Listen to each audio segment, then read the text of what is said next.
Chapter 1534. She didn't care at all. Shao Yunduan smiled graciously upon hearing the latter's words, understanding the underlying concern for his wife. He chose not to blame the servants for their apparent rudeness, attributing the misunderstanding to the impatience of his two daughters. The prefectural magistrate's wife immediately felt relieved and expressed her apologies, emphasizing that it was a mere misunderstanding. However, the deputy prefect's wife was visibly irate. Though she logically knew it was inappropriate to say more, she dismissed the potential suspicions of Lord Shao, confident in the lack of evidence. Trusting in the reliability of His Highness, she remained undeterred, focused on revealing the news of Qiao Xian's disappearance to strengthen their alliance with Lord Shao in the future. Appearing oblivious to the unfolding tension, the deputy prefect's wife persistently urged Qiao Xian to visit her personally under the guise of concern. "Lord Shao, please don't worry. Our intention is not to disturb Madame Shao. We genuinely care for her well-being and believe a conversation might alleviate her ailment. If we speak to Madame Shao, she might recover sooner," she asserted. "Besides, we are already here. Surely, Lord Shao, you won't find our concern disrespectful." Despite the discreet signals from the prefectural magistrate's wife, the deputy prefect's wife continued unabated. The former blushed, embarrassed by her companion's persistence, and wondered why she hadn't explained matters directly to Lord Shao. Moreover, she questioned the necessity of wanting to see Madame Shao.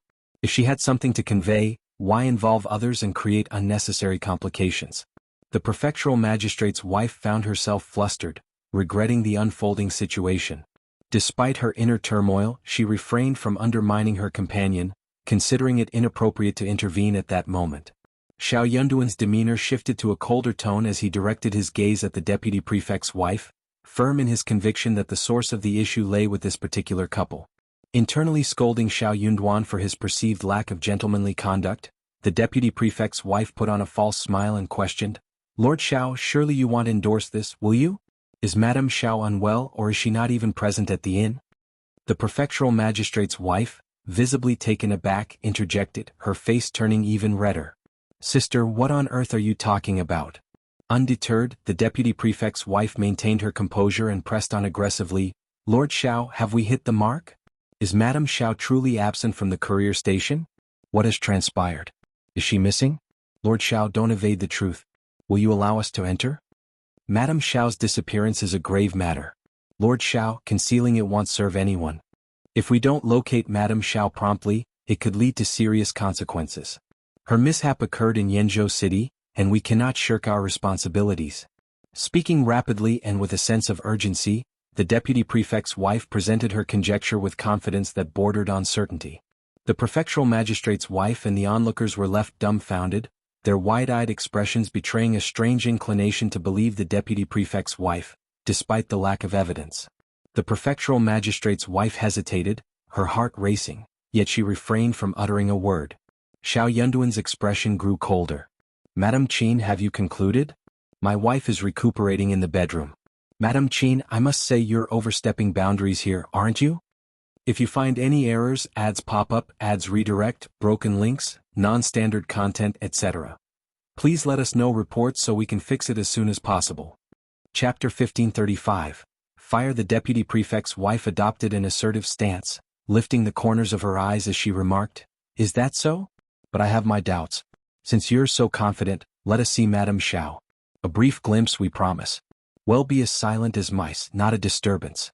Lord Shao, do you have the courage? Lord Shao, forgive my bluntness. Honestly, I'm doing this for the sake of my old master.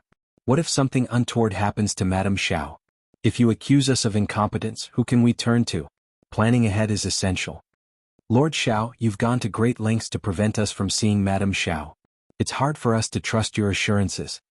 Shao Yunduan sneered. "My wife is well, I don't need your validation. Kindly depart. Once she's recovered, you may have your meeting with her." The deputy prefect's wife insisted, "Just a quick glance. Are you unwilling even to respond?" Shao Yunduan chuckled and responded calmly, "Madame Qin, perhaps you're unaware, but I detest threats and moral coercion. Kindly take your leave." Internally cursing his stubbornness, the deputy prefect's wife found him shameless. Despite his statements, he remained resolute. "In that case, I genuinely suspect something is amiss here. Feel free to harbor your suspicions," Shao Yunduan retorted coldly, casting a stern glance. But let me remind you, Madame Qin, without evidence, refrain from baseless accusations, or you may find me less accommodating. The deputy prefect's wife sneered. Lord Shao, are you afraid? Shao Yunduan replied, escort her out. The prefectural magistrate's wife, feeling weak in the legs and with a pounding heart, eagerly desired to leave. She forced a smile, bid her farewell, and grasping a servant's hand, worked to regain composure before exiting. With her departure, the deputy prefect's wife had no reason to linger. She stood up, offered a parting smile and left as well.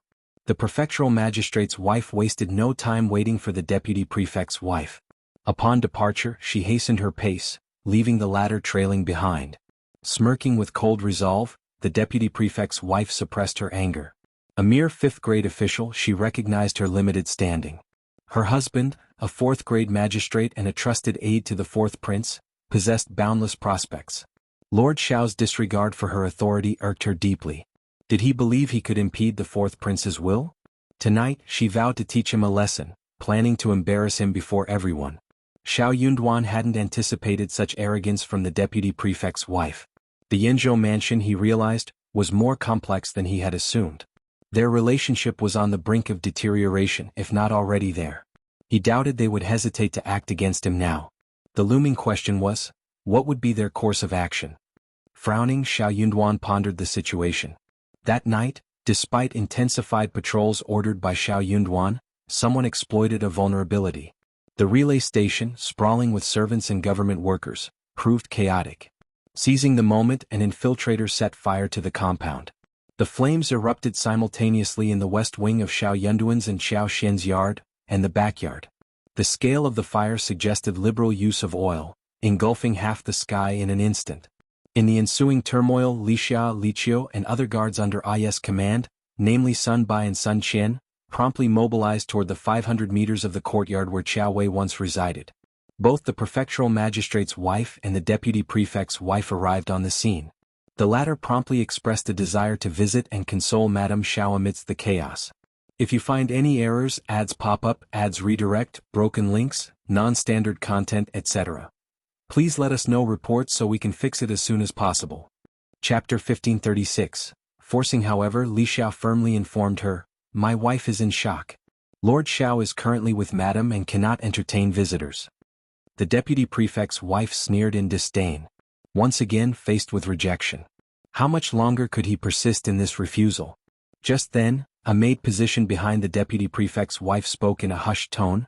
I just witnessed someone taking Madame Shao away. Is Madame Shao truly still in the bedroom?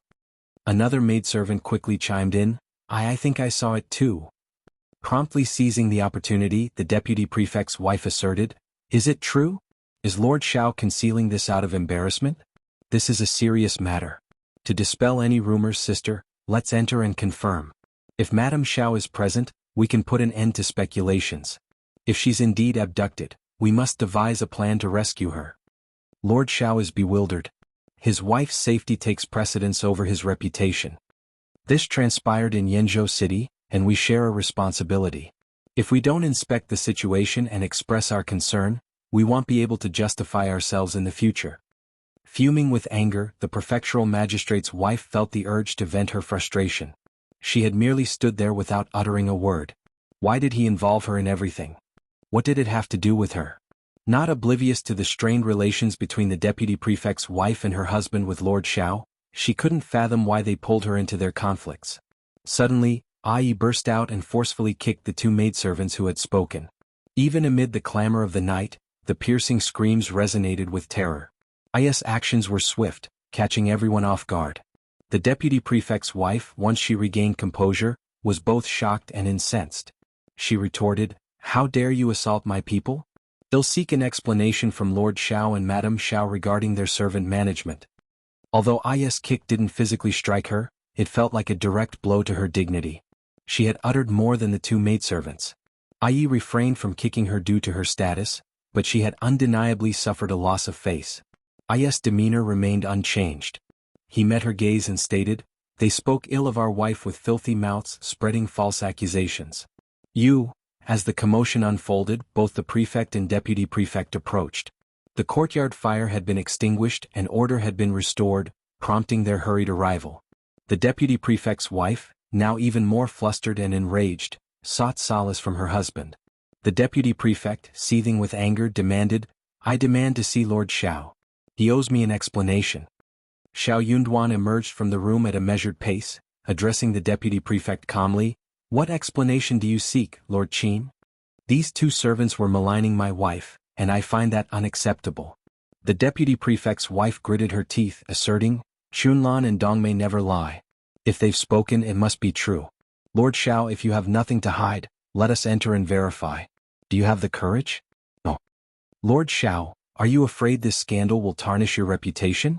Yet this incident occurred in Yenzhou. Both my old master and the magistrate share responsibility. It's only right to swiftly address the issue. Lord Shao, by concealing it, aren't you jeopardizing us? I'm genuinely concerned. Lord Shao, do you dare to let us in for a closer look?" A cloud of suspicion settled over the onlookers as they exchanged glances. "If you find any errors, ads pop up, ads redirect, broken links, non-standard content, etc.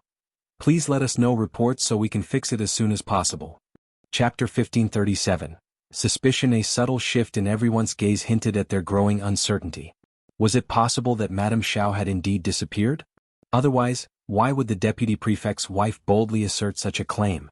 After all, if it were merely a rumor, it could easily be disproven by having Madame Shao make an appearance. The notion that Madame Shao was missing, coupled with Lord Shao's persistent attempts to conceal the truth, fueled speculation. The deputy prefect's wife's forceful demand for an explanation only added to the perplexity. Imaginations ran rampant. Lord Shao had reasons to keep it under wraps. If Madame Shao were truly taken away, the impact on his reputation would be disastrous. It wasn't just about public image, it touched on the core of his identity as a husband. The potential ridicule and betrayal he might face could strip away his dignity, leaving him with no face to show. For him, the damage to his reputation could jeopardize his future prospects. It made sense for him to do everything in his power to keep the situation hidden. Some speculated that in a few days news of Madame Shao's recovery might be released, and later, perhaps, a grim prognosis of her impending demise.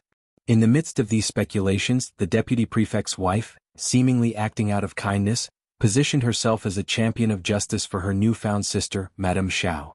Most people bought into this narrative while a few remained puzzled and unsure. Whispers and suspicions surged like a tidal wave, casting a variety of scrutinizing glances, both open and covert, upon Shao Yunduan. The deputy prefect's wife, casting a glance at Shao Yunduan's impassive expression, reveled in her inner satisfaction. She doubted that, at this juncture, Lord Shao could maintain the secrecy. If he continued to deny access to Madame Shao, he would appear guilty, and her insistence would make his denial less believable. "Lord Shao, do you dare?" The deputy prefect's wife sneered. "Do you have the courage to allow us to check if Madame Shao is in her room right now?" "I confidently assert that she isn't. If I'm wrong, I'll kowtow and apologize to you. Will you answer me, Lord Shao?" Gasps echoed around them, leaving everyone bewildered. The deputy prefect's wife's apparent concern for Madame Shao struck the onlookers. Her unwavering certainty suggested a genuine belief that Madame Shao might truly be missing. Surprisingly, Lord Shao seemed callous, prioritizing his personal desires, reputation, and dignity over his wife's well-being. His lack of urgency portrayed a cold and selfish nature, shattering the illusion of his deep love. Perhaps the earlier displays of affection were nothing more than an act, a well-crafted facade to garner attention and build a reputation. The deputy prefect, unable to remain silent any longer, spoke with hesitation. "Lord Shao, if Madame Shao is indeed missing, please inform us so we can assist. Otherwise, if any harm befalls Madame Shao, the responsibility will be unbearable." Shao Yunduan retorted coldly, "You need not concern yourself with responsibility. Moreover, I detest coercion, and I won't permit anyone to disturb my wife. After tonight's fright, she has finally fallen asleep. Madame Qin, what is your true intention?"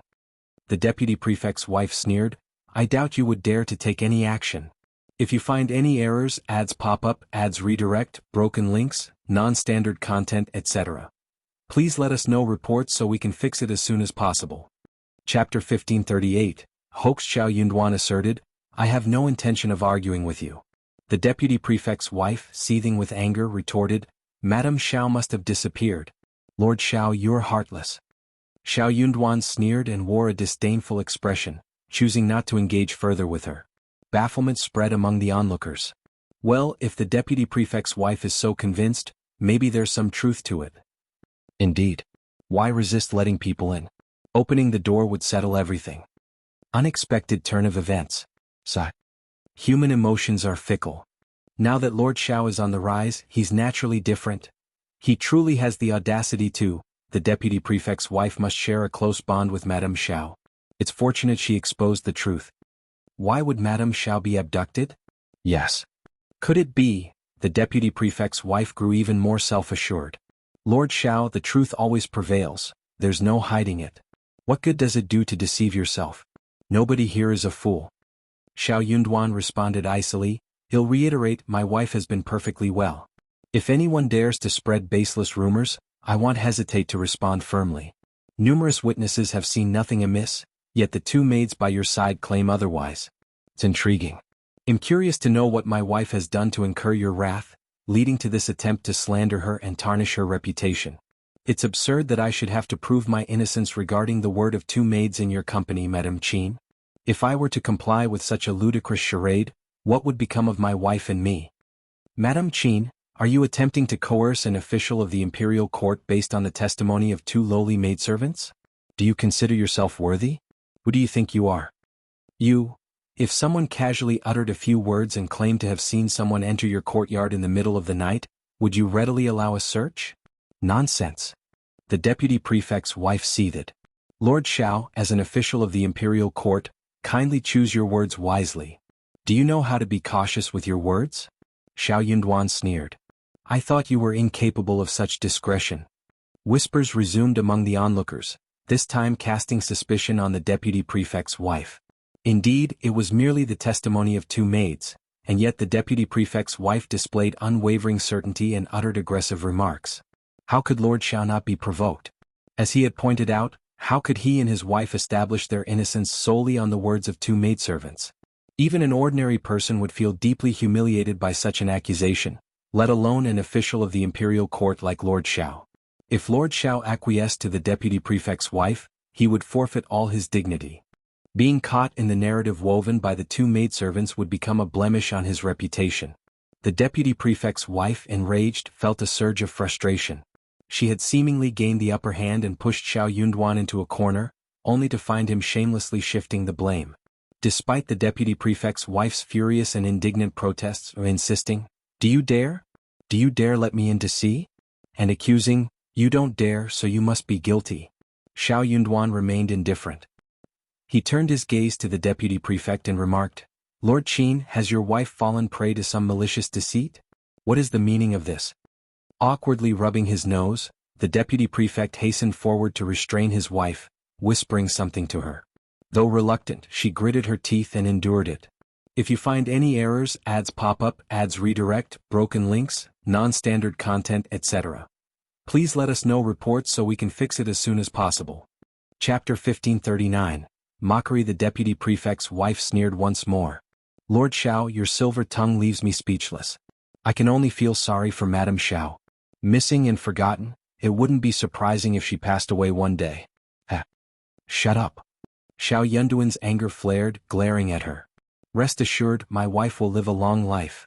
Frustrated by Madame Qian's remarks, Shao Yunduan resisted the urge to retaliate physically against her rudeness. Lord Qian, he continued, addressing the deputy prefect with disdain, you're truly fortunate to have wed such a well-mannered, eloquent lady. With such a remarkable wife, Lord Qian, your future must be promising. The deputy prefect's face reddened instantly, overcome with embarrassment.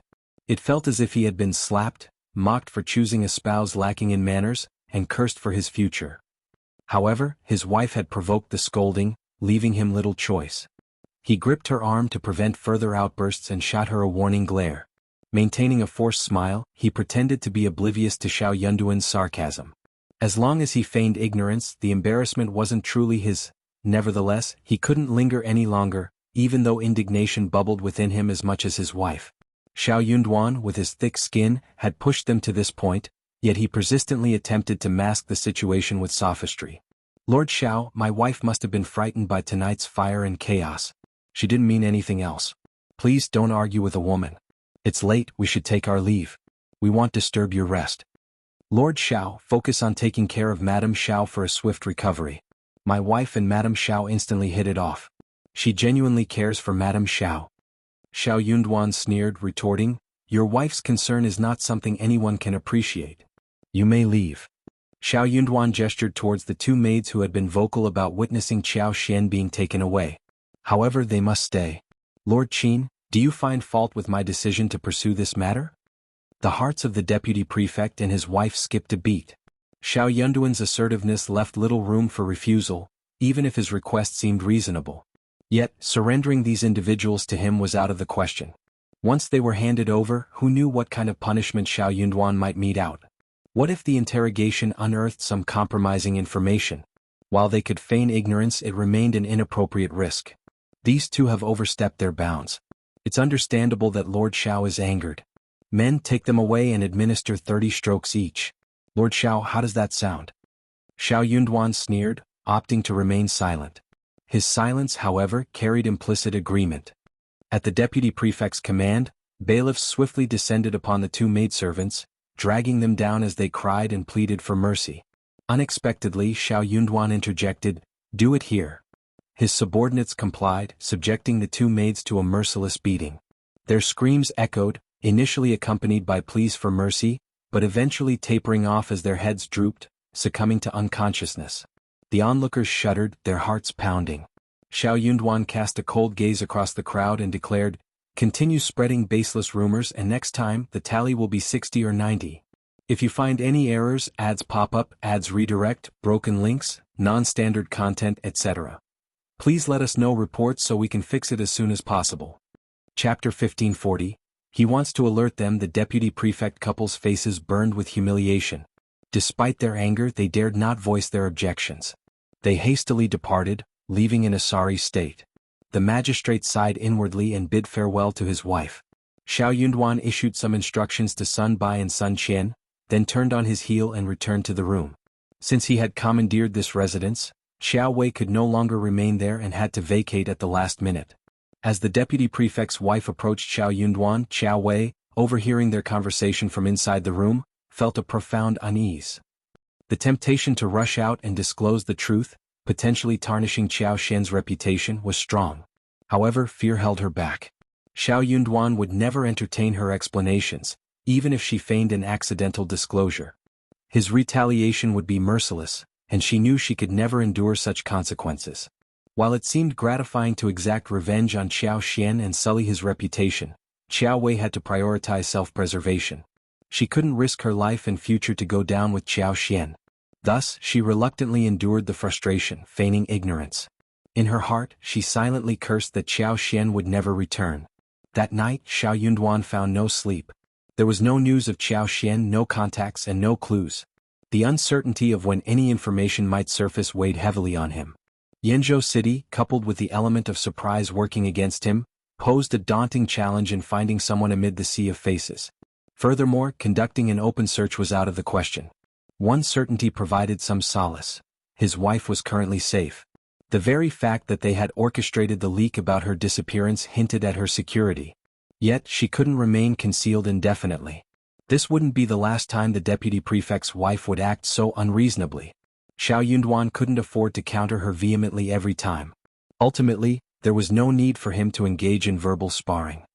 His wife only needed to reveal herself inadvertently, causing the deputy prefect's wife to lose face. Throughout the night, Shao Yunduan mulled over his decision. He resolved to alert the enemy. Certain that his wife's disappearance was linked to the deputy prefect couple, he planned to confront the deputy prefect that day and inquire directly. He intended to ascertain if his master had set any conditions. Convinced that the deputy prefect would inevitably contact someone, Shao Yunduan instructed Bai and Sun Qian to discreetly monitor him and shadow his movements. In a village over 30 miles from Yanzhou City, Xiamiao was dispatched into the city by his master before dawn. Upon arrival, he inquired at the government office but gleaned no information regarding Madame Xiao's disappearance. Inwardly relieved, Xiamiao marveled at how adeptly Lord Shao had managed to conceal the news. While he expected secrecy within the Shao family, he hadn't anticipated such effective concealment in Yanzhou. Impressed, he wasted no time and immediately hired a carriage to hasten back to the village, sharing the information he had gathered. Upon hearing the news, Qiao Xian sighed in relief and remarked, "I knew you'd be able to keep the news under wraps. I must return now or he might not handle the situation well." While Qiao Xian didn't fully trust the information, it at least confirmed the existence of a mole.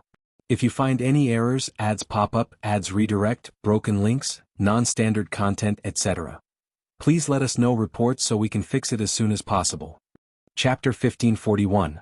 Return. The traitor had conspired with others to kidnap her, and Lord Shao couldn't conceal the news indefinitely. He was certain to find a way to disseminate it. Her husband must be going through a tough time these past 2 days.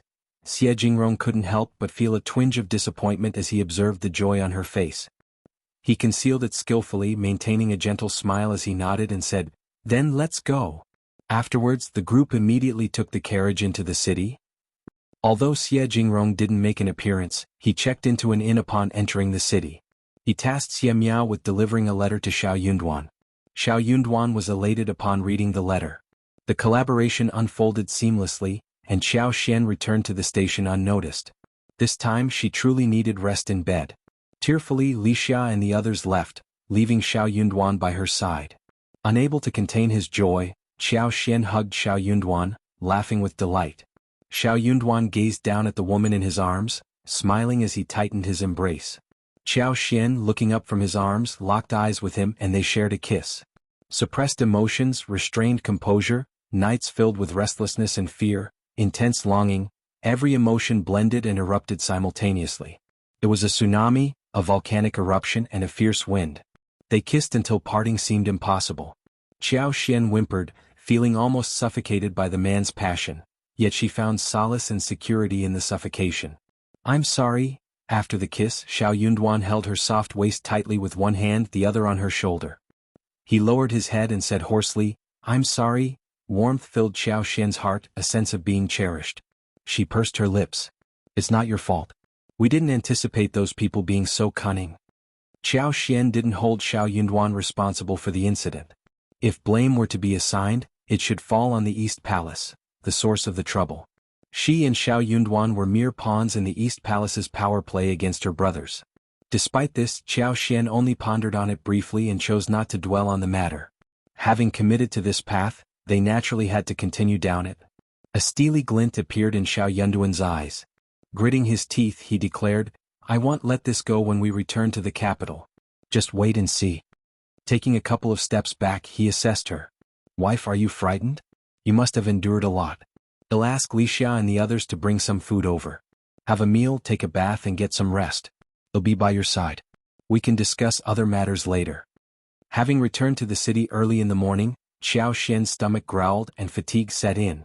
A good meal, a hot bath, and some sleep sounded like a perfect plan. She didn't refuse and nodded with a smile. "They'll let you know when I wake up." Shao Yunduan smiled, squeezed her hand and guided her to sit down. "Wait here, I'll go fetch them." When Qiao Xian awoke, it was already past noon and Shao Yunduan had stayed with her. Opening her eyes slowly, she seemed languid. Spotting her beloved by her side, a sweetness filled Qiao Xian's heart, and she nuzzled against Shao Yunduan. Shao Yunduan lowered his head, planting kisses on her forehead, nose and cheeks. He gently stroked her hair and smiled. "You're awake. If you find any errors, ads pop up, ads redirect, broken links, non-standard content, etc., please let us know reports so we can fix it as soon as possible." Chapter 1542. What a lively show, ugh. The two of them embraced for a while before settling against the headboard, holding each other close. Shao Yunduan, cautious and hesitant, was careful not to frighten his wife. He tactfully asked about her well-being, expressing concern repeatedly. The mere thought of Qiao Xian enduring the past 2 days and nights made him want to eliminate the fourth prince. Qiao Xian, sensing his worry, reassured him. She mentioned that she had figured out they took her as a bargaining chip to pressure him. Though initially scared and unsure of the situation, she became fine afterward. She even attempted an escape but was rescued by Xie Jingrong and his servant. They exchanged stories and comforted each other for a considerable time. Relieved to see her in good spirits, Shao Yunduan noticed the brightness in her eyes and her radiant smile. She wasn't hiding or frightened in his embrace. As they discussed the events at the inn, Shao Yunduan sneered, revealing all the details to Qiao Xian. Hearing this, Qiao Xian became furious. It seems the mole is indeed the deputy prefect and his wife. I had my suspicions about Madame Qian, and they must have leaked the news to humiliate you and tarnish my reputation. They are utterly malicious. The kidnapping of a young family member of an official for a night was a stain that couldn't be easily erased. She suddenly smiled, looking up at Shao Yunduan. If I didn't return, what would you do if the deputy prefect's wife kept pestering you? Shao Yunduan replied, it doesn't matter who comes. But it will make you look guilty. So what? Shao Yunduan snorted. As long as I don't admit it and don't allow it, no one will dare to intrude. If anyone dares to spread rumors, they'll set an example. If you're not afraid, let them spread it. Xiao Xian couldn't contain her laughter and sighed, thank goodness I'm back. Shao Yunduan smiled gently. Indeed you're back. You're irreplaceable truly. The couple exchanged grins. Had Xiao Xian not returned, Shao Yunduan would have had no choice but to employ secretive means to locate her and vehemently deny any allegations, regardless of what others might say. Refusing to admit to anything, even in the face of skepticism and the deputy prefect's wife's aggression, became his strategy. If rumors spread and they couldn't touch her, they wouldn't dare to touch others either. Furthermore, they could compel the magistrate and deputy prefect to punish severely whoever propagated the rumors. It wasn't the ideal plan, just a desperate measure, and who knew how long it would take. But now she was back. Madame Qian seems so certain I'm not here, Xiao Xian sneered. I think I'll invite her to come and see for herself. Since she was so friendly, so concerned, and claimed to be familiar at first sight, she should express her gratitude, right? Shao Yunduan's eyes gleamed, understanding that his wife's invitation to Madame Qian wasn't merely for herself. He smiled with interest. Wife, what's your plan? If you find any errors, ads pop up, ads redirect, broken links, non-standard content, etc., please let us know reports so we can fix it as soon as possible. Chapter 1543, Do you have a choice? Xiao Xian blinked, smiled at him and chuckled. Let Qiao Wei handle it, of course. Xiao Xian felt no guilt whatsoever about involving Qiao Wei. Shao Yunduan agreed with a smile, showing no concern for Qiao Wei. When Qiao Wei was summoned, she still felt uneasy, fearing another interrogation from Shao Yunduan. She genuinely knew nothing about the situation. However, to her surprise, it wasn't Shao Yunduan who entered but Xiao Xian. Qiao Wei was dumbfounded. She exclaimed, It's you. Xiao Xian burst into laughter and blinked. Certainly it's me. I've been recovering and am well now. Qiao Wei. How shameless. Aren't you aware if you were kidnapped in the past 2 days? But she didn't dare voice her thoughts. She knew it would be futile and might even lead to scolding. Why did you call me here? Observing that Xiao Xian appeared fine, full of energy and well-dressed, it was evident that Shao Yunduan hadn't criticized her upon her return. Otherwise, she wouldn't look so lively. This left Qiao Wei deeply disappointed and unhappy. Unable to change the situation, she consoled herself with the idea that what someone doesn't know or see can't hurt them, right? Xiao Xian smiled. I have a small favor to ask. Hearing Xiao Xian's request, Qiao Wei was so angered that she laughed. You want me to do such a thing? You're using me. Xiao Xian gave her a measured look and spoke deliberately. Consider yourself fortunate that you're still of use to me. Without my protection you'd be dead by now. I won't do it. Do you have a choice? Qiao Wei, do you believe you have the privilege to refuse me? Let me pose a hypothetical scenario. If you were so ill that you couldn't leave your bed and needed time to recuperate here, what do you think would happen if news of our return reached the capital first? Qiao Wei's face paled and fear flickered in her eyes. I can make it happen. Leaning forward, Xiao Xian fixed her with a piercing gaze. She sneered, I won't feel a shred of guilt regardless of how you torment me. Even divine judgment wouldn't hold me accountable. Don't you agree? Qiao Wei breathed heavily, trembling slightly. Yet, she averted her gaze in panic and guilt. Though full of anger, she didn't dare challenge Xiao Xian. She lacked both the capability and the confidence. Her heart harbored only sorrow. Fine, I'll do it. The deputy prefect's wife spent a restless night, her discontent evident the next day. Unexpectedly, Qiao Wei sent word to her, confirming that Xiao Xian was truly absent. Qiao Wei even suggested she visit at 3 p.m., assuring her that Shao Yunduan wouldn't be present. Qiao Wei aimed to deal with Li Xia, Li Qiu, and Yi so the deputy prefect's wife could intrude without hindrance. Ecstatic, the deputy prefect's wife harbored no doubts about Qiao Wei's message. Aware of the long-standing animosity between Qiao Wei and Xiao Xian, and considering Qiao Wei's residency in the intermediate station, the deputy prefect's wife seized what seemed like a golden opportunity. If initially her goal was to complete the fourth prince's task and gain his approval for her husband, now she also relished the prospect of humiliating Shao Yunduan. This time with Qiao Wei as an insider, the deputy prefect's wife brazenly entered Qiao Xian's room. Li Xia and Li Qiu, spotting her from a distance, screamed in panic, realizing it wasn't too late to intervene. If you find any errors, ads pop up, ads redirect, broken links, non-standard content, etc. Please let us know reports so we can fix it as soon as possible. Chapter 1544. Smug indeed, the bedroom was empty. The deputy prefect's wife erupted with joy. She couldn't suppress her triumphant smile. Madame Qin, how can you barge into our madam's room so brazenly, casually, and indifferently? Madame Qin, your behavior is exceedingly impolite. Li Xia seethed with anger. The deputy prefect's wife snorted, dismissing Li Xia and Liqia's indignation. She sneered, "Where's your madam? You claimed she's recuperating, didn't you? Why isn't she present?" Li Qiu also sneered. "Do we need your permission to update you on our madam's activities?" The deputy prefect's wife couldn't contain herself any longer. "I suspect your madam was kidnapped. You've been guarding an empty house for the past 2 days, haven't you? Lord Shao is quite heartless. Don't spout nonsense." Li Xia and Liqia's expressions shifted simultaneously. They were enraged, panicked, and feeling helpless. "Isn't it clear whether I'm spouting nonsense or your masters and servants are lying and covering it up?" The deputy prefect's wife sneered. "This incident occurred in Yin Prefecture City. Even if Lord Shao is indifferent, we can't turn a blind eye. Otherwise rumors will spread." The deputy prefect's wife instructed her servants to promptly summon the prefectural magistrate's wife. The maidservant, loyal to her mistress, agreed and hastened away. Li Xia and Li Qiu were unable to stop her. Although anxious to leave, Li Xia and Li Qiu faced an unyielding deputy prefect's wife. They intended to inform Shao Yunduan? No chance. She would obstruct these two, even if it meant going all out and having a confrontation. Moreover, seeing Li Xia and Liqia's urgency to find Qiao Xian, the deputy prefect's wife's initial skepticism subsided completely. It was evident that the information provided by Qiao Wei was entirely accurate. Why else would Li Xia and Li Qiu be so urgently seeking assistance? Too late. With her presence, their efforts were futile. The standoff continued until the prefectural magistrate's wife finally arrived. Observing the tense situation, the prefectural magistrate's wife inwardly sighed and frowned. She had no desire to get involved in such matters. Her husband remained impartial, and she naturally followed suit. The deputy prefect's family had gone too far. It was one thing for her to stir up trouble, but involving her was a step too much.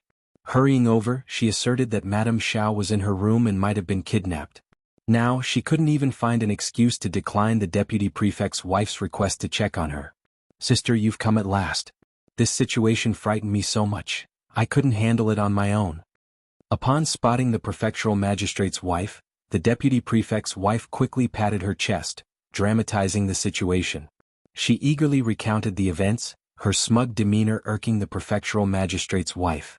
Why hadn't she realized the extent of her pretentiousness before? "Li Xia, Li Qiu, about Madame Shao, of course it's true. Isn't it evident?"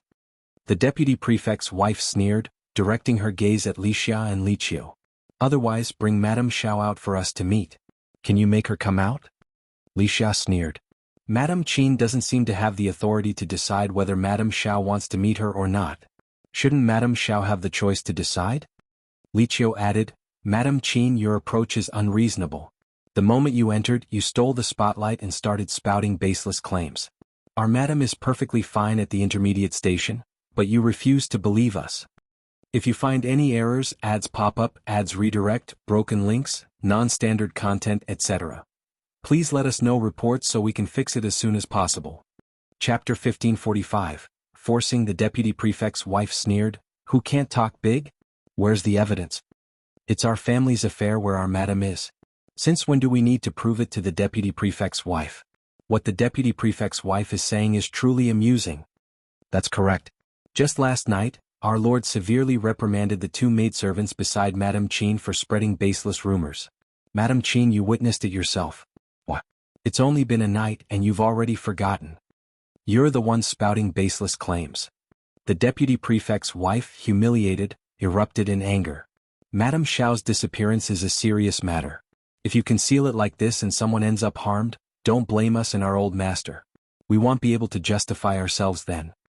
At a time like this when it's a matter of life and death, you're still in denial. Did Lord Shao instruct you to act this way? Lord Shao is truly heartless. Our Lord and Madam share a deep bond. What could you possibly understand? It's absurd and comical for such words to reach our Lord. That's right. Our Lord doesn't even have a concubine. Not many men in the world can claim that. Madam Qian, uttering such remarks is truly ludicrous. Enraged, the deputy prefect's wife turned to the prefectural magistrate's wife. Sister, say something. It's too degrading not to argue with these two maidservants. The prefectural magistrate's wife felt a headache coming on. She had no desire to intervene. Ladies, is Madame Shao at the inn? Indeed. Ah. Then bring her out. Our madam can decide for herself. She hasn't fully recovered and is taking a stroll in the backyard. We don't dare to disturb her. Lord has instructed us not to disrupt her peace. Excuses, all excuses. We speak the truth as sisters. The deputy prefect's wife was on the brink of exploding with anger. She sneered, saying, "Who would believe your version of the truth?" Wuxia retorted, "Why won't you believe us?" The prefectural magistrate's wife had no desire to get involved and wished to feign ignorance. She didn't want to be present at all. As long as she wasn't around, it didn't matter if they caused a commotion. Smiling, she tried to persuade the deputy prefect's wife. Perhaps Madame Shao is genuinely taking a walk in the backyard? If there's nothing else, let's leave first. This is undoubtedly a lie. The deputy prefect's wife, about to explode with anger, declared, "Didn't I instruct her to stay in bed and recuperate?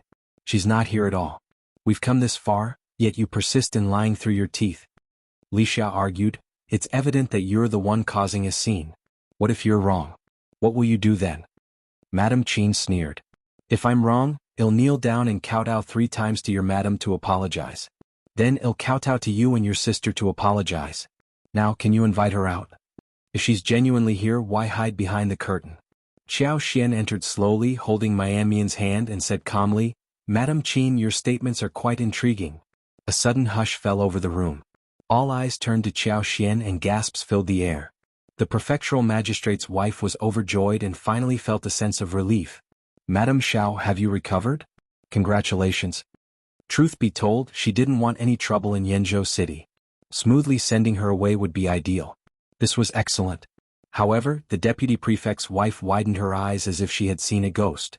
If you find any errors, ads pop up, ads redirect, broken links, non-standard content, etc. Please let us know reports so we can fix it as soon as possible. Chapter 1546, She's really here, what about me? Xiao Xian showed no intention of mercy. She spoke with a half-smile, "Do you not recognize me, Madam Qian? Why don't you take a closer look at me?" The deputy prefect's wife swayed and moved her lips, but no words came out. Xiao Xian advanced, saying, "Madame Qian has been causing a commotion, insisting that I was missing. At that time I wasn't feeling well, so I dismissed it with a laugh. But Madame Qian, your actions are becoming increasingly absurd. Do I have a grudge against you? Have we ever offended you, prompting you to spread rumors and slander me?" The deputy prefect's wife was flustered. It's Miss Qiao. She was the one who told me that you were missing." "Yes, it's her." Xiao Xian smiled. "What a joke. Let's not even discuss the truth of that claim. Are you devoid of reason? Can you not think for yourself? You believe whatever others say? Then why not heed what my husband has said? Do you trust words that paint us in a negative light and wish to cause a stir without cause? Madam Qian, when have we wronged you or Lord Qian? Madam Qian, why not speak plainly? Madam Qian, repeatedly involving yourself in such trivial matters should not leave you embarrassed to make things clear, right? Since you are unwilling to clarify, let my husband discuss this matter with Lord Qian." The deputy prefect's wife's eyes widened and her body trembled. She gritted her teeth but couldn't utter a word. What could she say? Xiao Xian's words left her speechless. Ignoring her, Xiao Xian instructed Mian, "Tell Yi to summon our old master Mr. Qian and the magistrate here." The deputy prefect's wife's vision darkened, and she glanced at the prefectural magistrate's wife in panic. The prefectural magistrate's wife had already lowered her eyes, appearing lost in thought. She would not intervene, absolutely not. She saw and heard nothing. "And Miss Qiao?" The deputy prefect's wife gritted her teeth. "Summon Miss Qiao as well." Xiao Xian sneered. "Go ahead, Madame Qin won't relent until she provides us with an explanation. Shortly after, Shao Yunduan, the deputy prefect, and the magistrate arrived. With everyone present, Qiao Wei, who arrived late, heard the news of Qiao Xian's improving condition. Sun Bai and the others breathed a collective sigh of relief. Upon realizing that Qiao Wei intended to confront her, the deputy prefect's wife initially felt a twinge of guilt. However, when she noticed Qiao Wei's defiant stance, her guilt transformed into anger. Qiao Wei defiantly stuck out her chest, unafraid.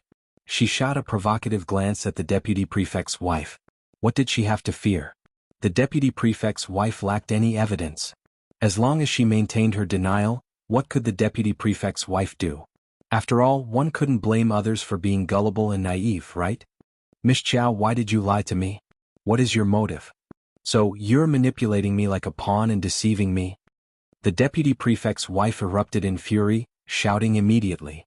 Qiao Wei's complexion paled slightly. She bit her lip and denied, I don't know what you're talking about. I have no connection with you. What lies have I told you, Madame Qin? Qiao Xian and Shao Yunduan hadn't allowed Qiao Wei unrestricted movement. It was as if she was under house arrest. She hadn't had any private encounters with the deputy prefect's wife. These statements made it nearly impossible for anyone to doubt her. If you find any errors, ads pop up, ads redirect, broken links, non-standard content, etc., please let us know reports so we can fix it as soon as possible. Chapter 1547. Who are you humiliating? The deputy prefect's wife was furious. You're shamelessly telling lies, bald-faced lies, lying through your teeth. Well, Miss Qiao. Qiao Wei retorted, don't you, the deputy prefect's wife, excel at distorting the truth, telling shameless lies, lying through your teeth? I wouldn't dare to compare myself with you. You. Miss Qiao is absolutely correct. Qiao Xian added sarcastically. In the art of bald-faced lies and lying through one's teeth, no one surpasses the deputy prefect's wife. The deputy prefect's wife was seething with anger, her vision darkening, but she couldn't come up with a retort. Persistently claiming that Qiao Xian had been abducted was a prime example of distorting the truth, telling bald-faced lies, and lying through one's teeth. Apart from swallowing her anger and accepting the situation, what else could she do? The deputy prefect cleared his throat awkwardly, covering his mouth with his fist. The deputy prefect's wife glared at the deputy prefect and the prefect, complaining, Old Master Lord, you must believe me. How could I lie? Qiao Xian chimed in, mocking her further. Indeed, Madame Qin never lies. She merely excels in concocting falsehoods and slandering others. Madame Qin, everyone, now it was Shao Yunduan's turn to cough. He exchanged a smile with Qiao Xian, feeling a deep sense of satisfaction. It wasn't appropriate for him to personally address Madame Qin, as it would be too degrading. However, having his wife handle the situation was entirely fitting. Madame Qin was frustrated. If Madame Shao had come out earlier, why should I come out? What if I choose not to? Hasn't my husband made it abundantly clear? Your two subordinate maids, born in an intermediate relationship, demand that I stand up and prove my innocence? Madame Qin, whom do you think you're looking down upon? More precisely, whom are you humiliating? I, Lord Qin, Shao Yunduan turned to the deputy prefect. Tell me what needs to be done. The deputy prefect forced a smile. Well, it's a misunderstanding, of course. It's entirely my wife's fault. I must apologize. He shot a stern look at Madame Qin and murmured, What are you waiting for? Apologize to Madame Shao. Madame Qin, filled with reluctance, had no other option. With the tide turned against her, she had to swallow her pride. Gritting her teeth, she bowed deeply to Qiao Xian. I apologize, Madame Shao. I acted impulsively. Please forgive me. Qiao Xian smiled. Madame Qin, could you enlighten me on why you are so convinced by the words of the two maids? Why are you discontent with me and wish ill upon me, readily believing any baseless or absurd accusations against me? No. Madame Qin was taken aback. Really? Then why? Madame Qin scolded Qiao Xian for being cunning, feeling both embarrassed and vexed. Madame Qin, don't claim it's for my well-being or out of concern for me, Qiao Xian sneered. Do you take me for a fool? A woman's reputation is crucial. Are you suggesting I was kidnapped for my own good? Madame Qin couldn't utter a word. Cold sweat formed on her forehead, and she felt so agitated that she nearly wanted to faint. The prefectural magistrate's wife sat upright, her head slightly lowered, holding a handkerchief in her hands, feeling embarrassed on Madame Qin's behalf. But who was to blame? She brought this upon herself. Madame Shao was a genuinely kind person. If Madame Qin hadn't gone too far, she wouldn't have had to endure such rudeness. If you find any errors, ads pop up, ads redirect, broken links, non-standard content, etc., please let us know reports so we can fix it as soon as possible. Chapter 1548. Embarrassed observing this, the deputy prefect's countenance broke into an ingratiating smile. Lord Shao, Madame Shao, it's entirely the fault of my wife for acting imprudently and thoughtlessly. The blame rests solely on her shoulders. It is only natural for Lord Shao and Madame Shao to feel displeased. Nevertheless, the deed is done. Thankfully, Madame Shao hasn't suffered any real harm. I implore you to forgive her once you've expressed your frustration. Please exercise magnanimity. The deputy prefect rose to his feet, bowing deferentially to Shao Yunduan and Xiao Xian. Madame Qin couldn't suppress a soft sob as she delicately wiped her eyes with her hand. Genuine tears streamed down her face. She felt a mixture of shame, anger, and regret for her old master. How could she allow him to debase himself in this manner? Shao Yunduan spoke with composure. Your wife's conduct is indeed inappropriate. Since Lord Qin has addressed the matter, I shall refrain from further comment. Xiao Xian sneered. Didn't you assert that you would kowtow to me and my two maids if I weren't taken away? Madame Qin, your confidence is truly astonishing. I'm curious where you derive such assurance. A moment of stunned silence enveloped everyone. Madame Qin's face reddened and her mind reeled in shock. Embarrassment engulfed her. Too humiliating. The deputy prefect shot her a sidelong glance. When had she become so audacious? How could she utter such statements so casually? Madame Qin hid her face behind a handkerchief, intensifying her sobs. She longed to dismantle Qiao Wei piece by piece. If only she hadn't spread that false information, he wouldn't find himself in this predicament. It was all her doing. Yet, lacking evidence and appearing as though Xiao Xian had conspired against her, she had no recourse but to acknowledge her misfortune. What else could she do except admit she was unlucky? Xiao Xian, maintaining his composure, remarked, Madame Qin, while your confidence is commendable, my maid and I have no desire for you to kowtow to us. As the wife of the deputy prefect, I believe some courtesy is in order. I've always been magnanimous and cannot tolerate unnecessary complications.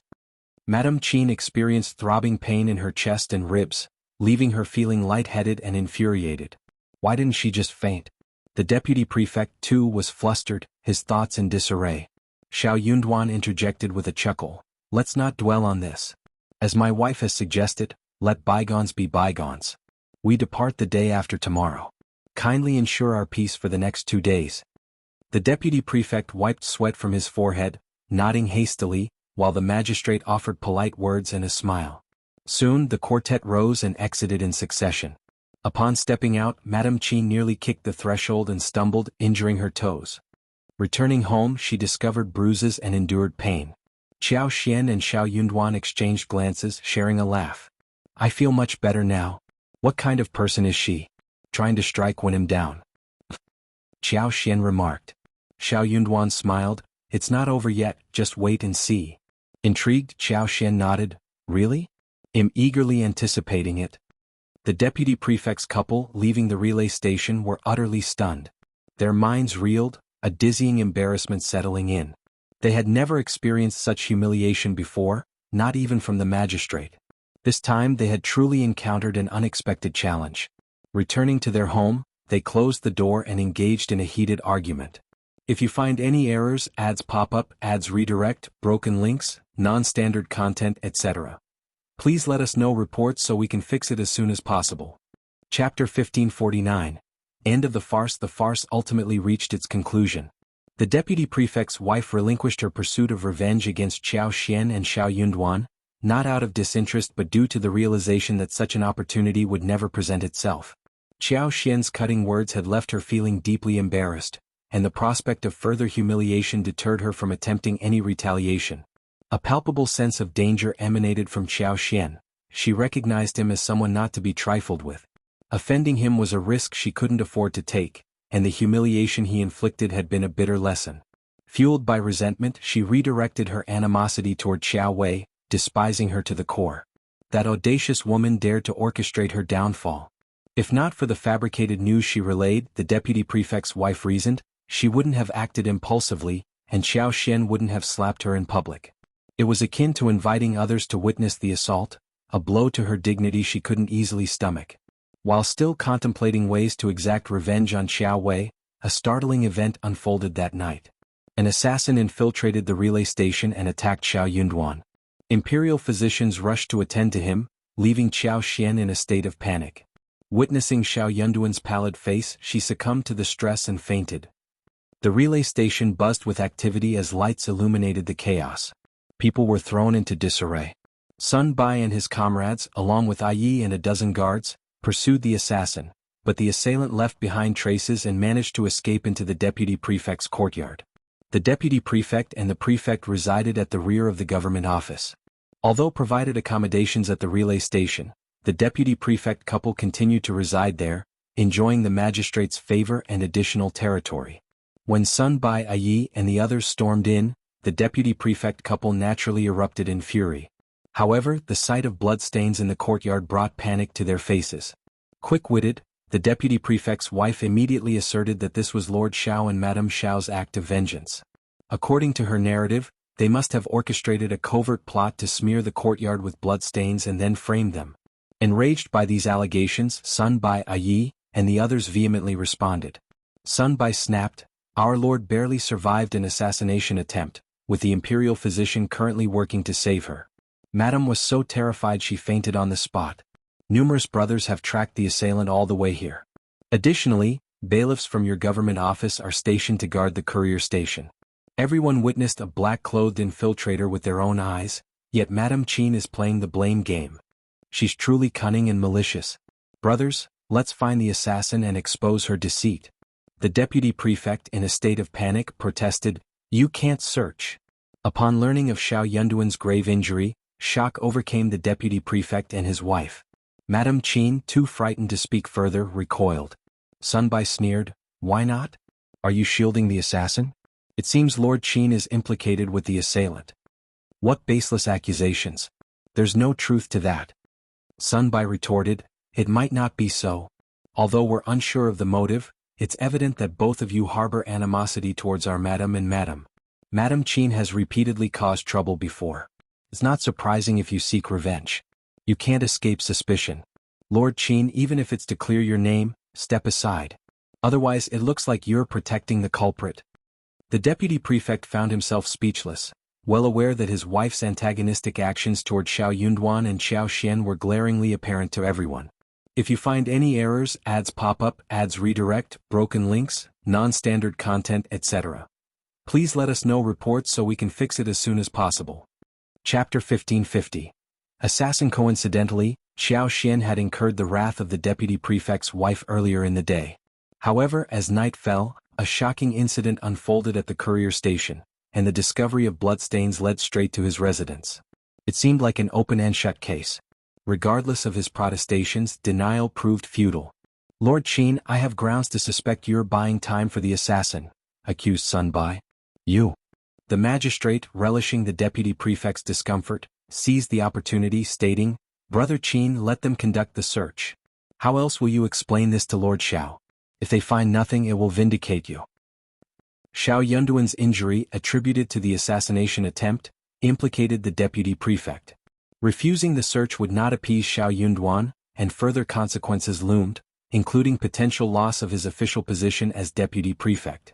Faced with this realization, the deputy prefect became increasingly flustered. Struggling to maintain composure, he gritted his teeth. "Fine, you may search. But if you find nothing, be prepared to answer to me." Sun Bai sneered, "Agreed. You've said it." "Bah." Madame Qin, in a panic, interjected, "Old master, we can't allow this. Why should we submit to a search? This is clearly—" "Shut up." While usually domineering, even the prefectural magistrate's wife failed to garner Madame Qin's respect. Fearful of her old master's wrath, she refrained from further objections, though simmering with internal anger. Why did it feel as though another slap to the face had been delivered? It had been challenging for her to intrude into someone else's residence for a glimpse, yet they invaded her home immediately upon arrival, even contemplating a search. The humiliation was unbearable. Her resolve now was to bide her time. When they inevitably failed to locate her, forgiveness would be out of the question. She entertained the audacious idea of compelling Lord Shao and Madame Shao to kneel and kowtow to her. However, Sun Bai and the others dismissed her with incredulity. Even the magistrate showed no concern for the crown prince's trusted aide. The deputy prefect couple never anticipated that, within a storeroom crammed with assorted items, a masked assailant in black would indeed leap out from a corner, engaging in a fierce altercation with Sun Bai and his comrades. The guards shouted and encircled the intruder, blocking any potential escape routes.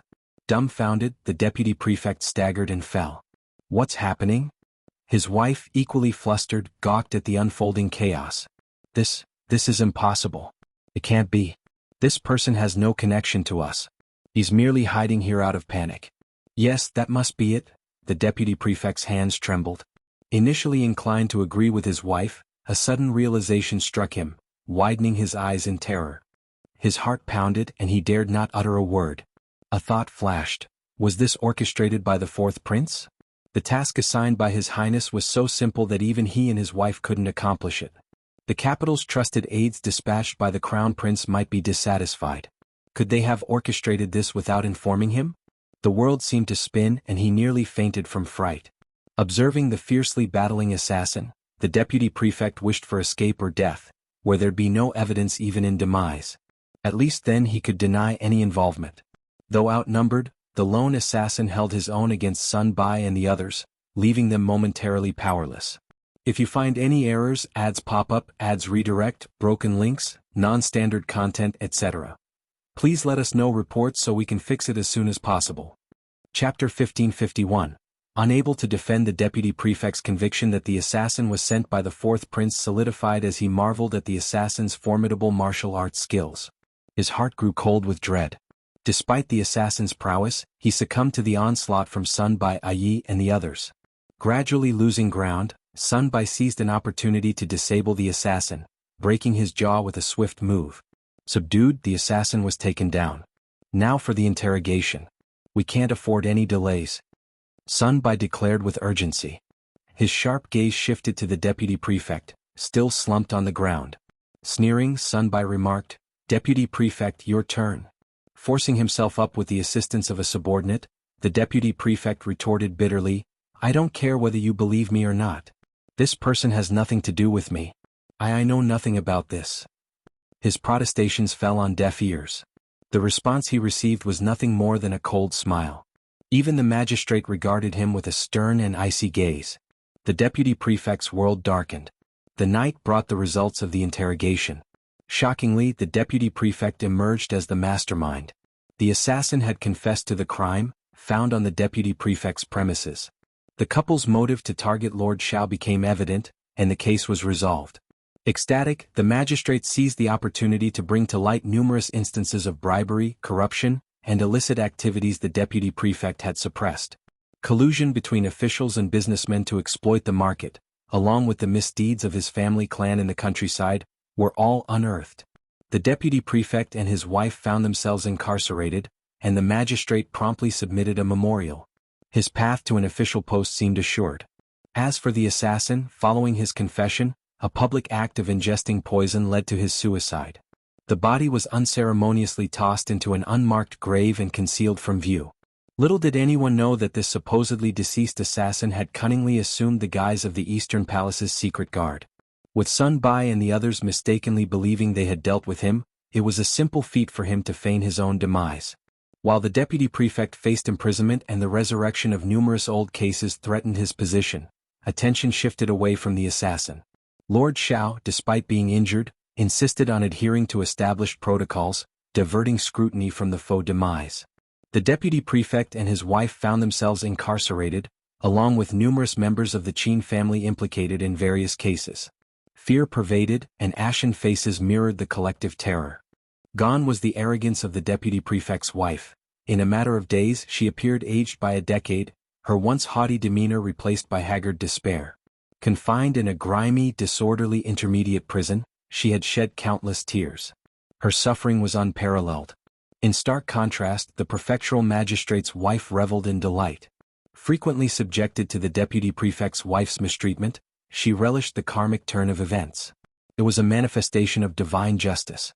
Shao Yunduan foresaw that the magistrate, seizing the opportunity to vanquish a weakened foe, would exploit the exposure of the deputy prefect's transgressions. With the family's wrongdoing laid bare, even the fourth prince would abandon his support. Shao Yunduan harbored no intention of leniency for those who had harmed his wife. Qiao Xian too found solace in the unfolding consequences.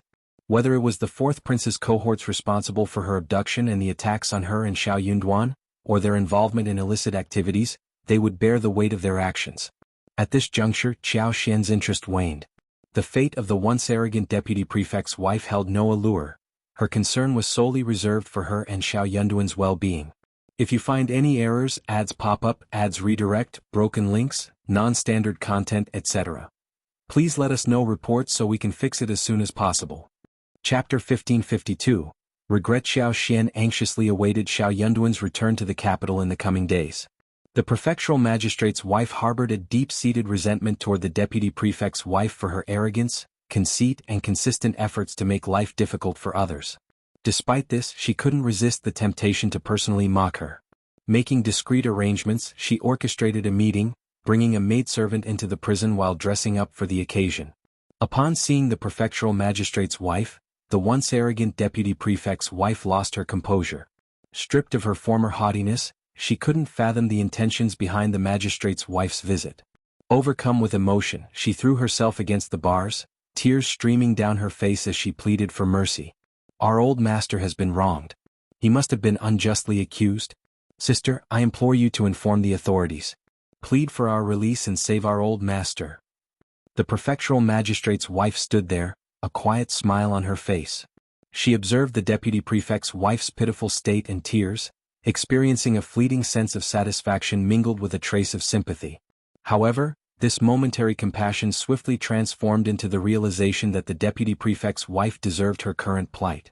Such a person, in her view, wasn't worthy of sympathy, let alone assistance. Moreover, at this juncture, no one could come to her aid. Save your energy, the prefectural magistrate's wife spoke slowly. Do you not comprehend the gravity of your past actions, both yours and your husband's?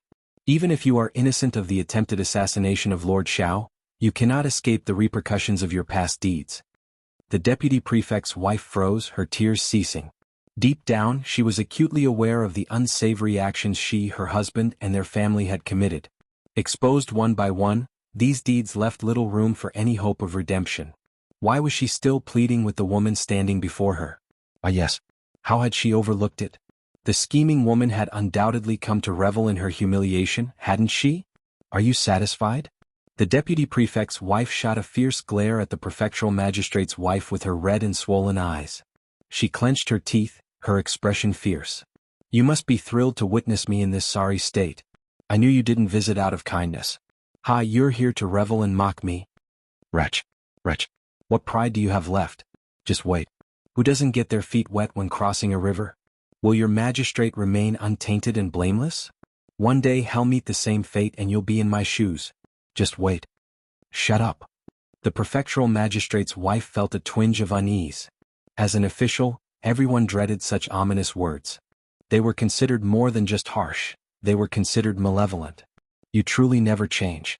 As the saying goes, a virtuous wife avoids conflict. It's no wonder your old master has met this fate. Ours, an advanced scholar on 2 lists, possesses a virtuous character and innocence. He would never engage in sordid affairs. You've reminded me. In the future, he'll assure our old master that he'll emerge unscathed.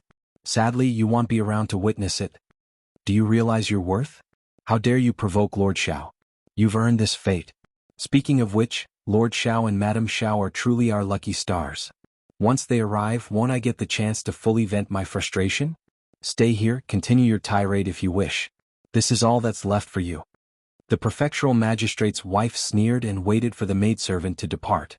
If you find any errors, ads pop up, ads redirect, broken links, non-standard content, etc., please let us know reports so we can fix it as soon as possible. Chapter 1553.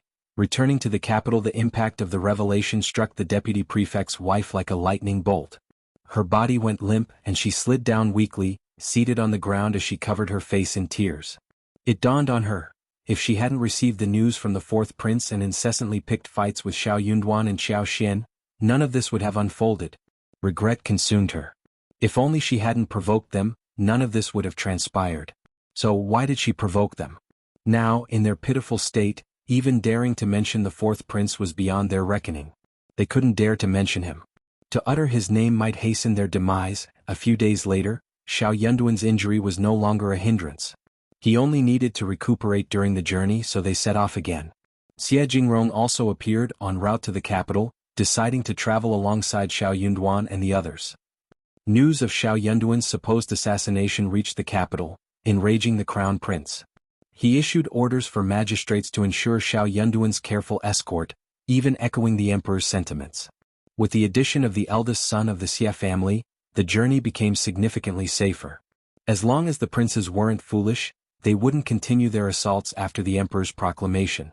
Doing so would disrespect the emperor, and given the emperor's character, a thorough investigation would follow, leaving the princes with no escape.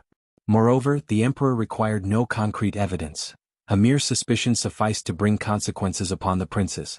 The fourth prince seethed with anger but had no choice but to swallow it. The proposal to appoint Shao Yunduan as the envoy wasn't merely to send him away from the capital. It was a plan to eliminate him during his departure. Unanticipated was his wife's insistence on accompanying him. Nevertheless, it served his purpose. Let the couple live and die together, becoming a spectral pair in the netherworld. On the journey he dared not take any rash actions. If he inadvertently harmed the Prince of Qingdi and jeopardized the marriage alliance, he wouldn't be able to bear the consequences. Shao Yunduan and the others were well aware of this, so they took no extra precautions along the way. The fourth prince, on the return trip, had anticipated eliminating Shao Yunduan and Xiao Xian before reaching the West Pass, but he faced total defeat. He even went to great lengths, spending considerable sums to bribe a notorious group of bandits outside the Northern Territory. Unexpectedly, General Longhu intervened, thwarting his plans at the brink of success. Having bribed the deputy prefect of Yanzhou, who was under his influence, he directed the deputy prefect to set up a trap in collaboration with his accomplices. The aim was to bypass Shao Yunduan and seize Xiao Xian. Unlike Shao Yunduan, Xiao Xian was not as heavily guarded. With meticulous planning and catching her off guard, the fourth prince believed success was within reach. Once in his custody, he had no intentions of surrendering her easily.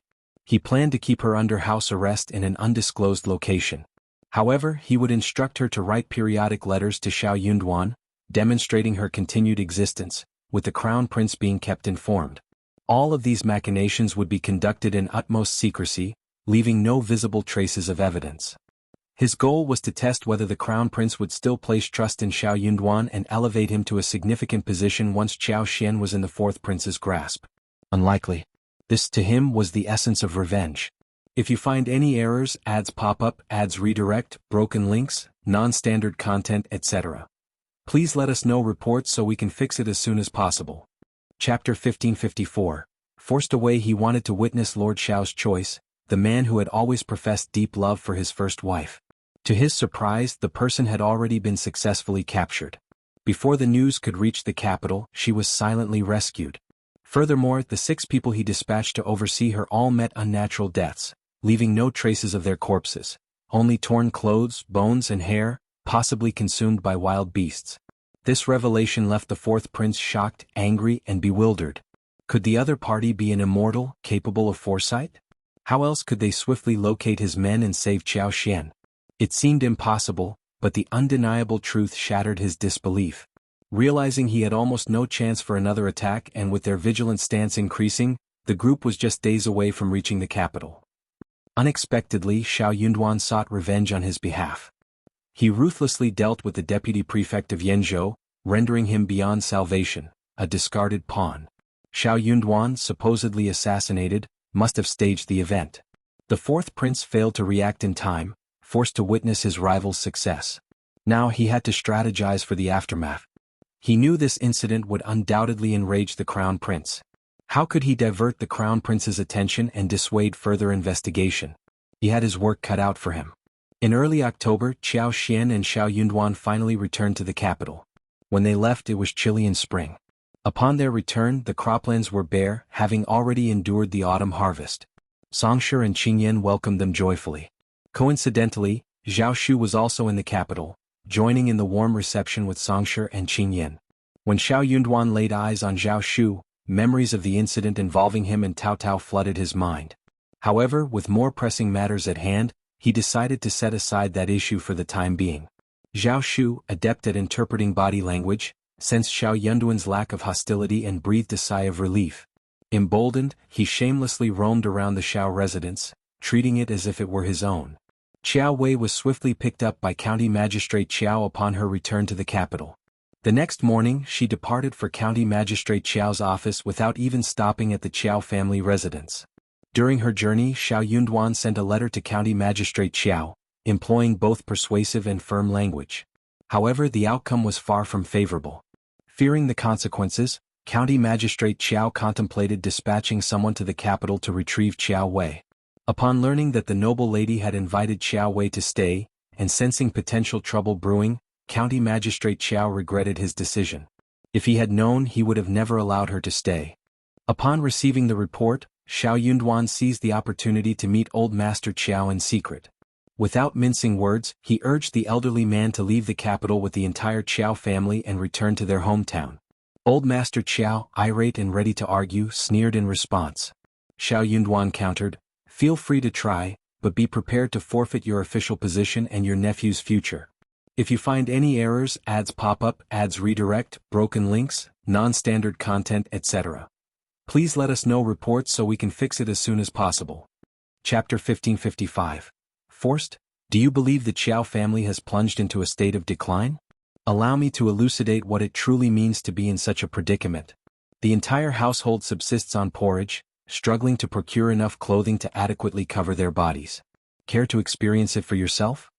Old Master Qiao berated indignantly, "Who do you think you are? You're attempting to intimidate me." Shao Yunduan responded icily, "You are well aware whether I am issuing threats or not. I have never sought favors from the Crown Prince. Do you believe he would rebuff me if I did? Can you honestly claim that you've never engaged in discreet activities since assuming your official post? If you can assure me of that, I might relent and let you off. Are you willing to make such a declaration?" Old Master Qiao was left speechless. Being an upright official was not in his nature. How could he possibly make such a bold assertion? While he refrained from being openly arrogant in the capital, he had certainly mistreated those beneath him. Undoubtedly, he had accepted bribes. Shao Yunduan sneered, "Depart expeditiously and instruct your successors on proper conduct. Perhaps the Qiao family might produce a few more dependable court officers in the future." His implication was clear. With the Qiao family now thoroughly corrupt, any prospects of improvement were futile. Old Master Qiao seethed with anger but dared not argue with Shao Yunduan. What good would stubbornness achieve? I was right. Shao Yunduan remained unperturbed by the pale hue of Old Master Qiao's face. He declared coldly, "I expect the Qiao family to be absent from the intermediate state within 10 days. Should you refuse to comply, I'll employ some tactics to hasten your departure." Old Master Qiao maintained a stoic silence. Shao Yunduan shot him a contemptuous glance before rising to depart. The Qiao family thrived on exploiting the vulnerable, cowered before the formidable, and reveled in underhanded ploys. They readily abandoned their principles in pursuit of personal gain, truly a cohort of contemptible individuals. Despite severing ties, the fact remained that they were blood relatives, preventing him and Xiao Xian from resorting to mass killings. Preserving their reputation was still imperative. It seemed those who manipulated the Qiao family were excessively confident, repeatedly stirring up trouble. Given the circumstances, Shao Yunduan decided to expel them from the capital, asserting no room for compromise this time. After a prolonged absence, Old Master Qiao exhaled laboriously, gazing ahead with a vacant expression. Eventually, a cold smile played on his lips, betraying the undercurrent of anger coursing through him. Yet, he lacked the courage to confront Shao Yunduan, and the aristocracy paid little heed to such trivial matters. Frustration surged within him, but resistance felt futile. Isolated in contemplation, Old Master Qiao rose after a prolonged period and made his way home. In under 10 days, the Qiao family discreetly departed the capital, drawing minimal attention amidst the many similar households. Their exit went unnoticed as the Qiao family, not currently of use, evoked no interest from the fourth prince's residence or the Tian family. A sense of relief washed over Shao Yunduan upon learning that Old Master Qiao had submitted his resignation the next day. Swiftly, he sought retribution from the Crown Prince against the fourth prince. Having almost suffered complete annihilation, he could not let this transgression go unaddressed. If the crown prince were amenable to assisting, he would express profound gratitude. In the event that the crown prince declined, he was prepared to take matters into his own hands. His wish was solely for the crown prince to provide him with the support of Bai and Sun Qian and, if necessary, overlook his subsequent actions. If you find any errors, ads pop up, ads redirect, broken links, non-standard content, etc., please let us know reports so we can fix it as soon as possible. Chapter 1556. Dissuasion. Shao Yunduan had initially believed it to be a straightforward task. The crown prince, known for his benevolence, might find it inconvenient to directly intervene, preferring plausible deniability.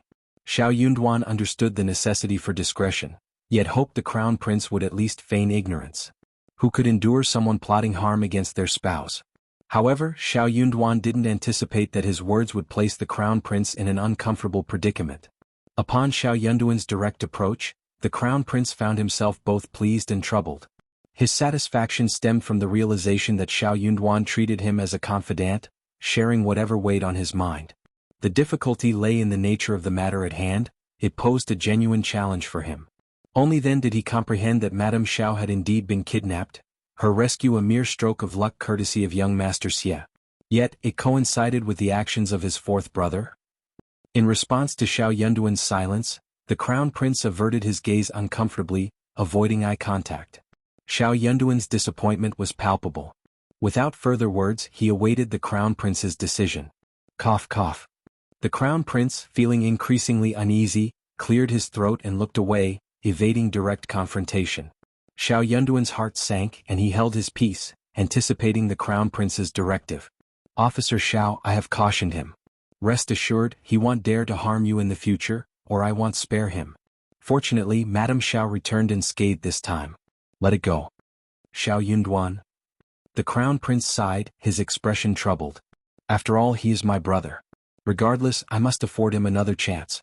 I acknowledge the injustices you and your wife have endured. Officer Shao, do not worry, he'll remember. Don't worry?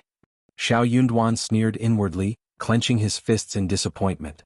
The crown prince's apparent coldness and selfishness took him by surprise. It became evident that the individual facing trouble was not someone within the crown prince's inner circle, and his reaction was nonchalant. Crown Prince, my intention was not to burden you. I simply thought it necessary to inform you. Please, Crown Prince, pretend you are unaware of this. The Crown Prince, lacking knowledge of the situation, need not be troubled. Shao Yunduan demonstrated understanding and consideration for the Crown Prince. However, the Crown Prince responded thoughtlessly, No. Officer Shao, let's ensure this doesn't occur again. I assure you there won't be a next time. Crown Prince, Shao Yunduan asserted with determination.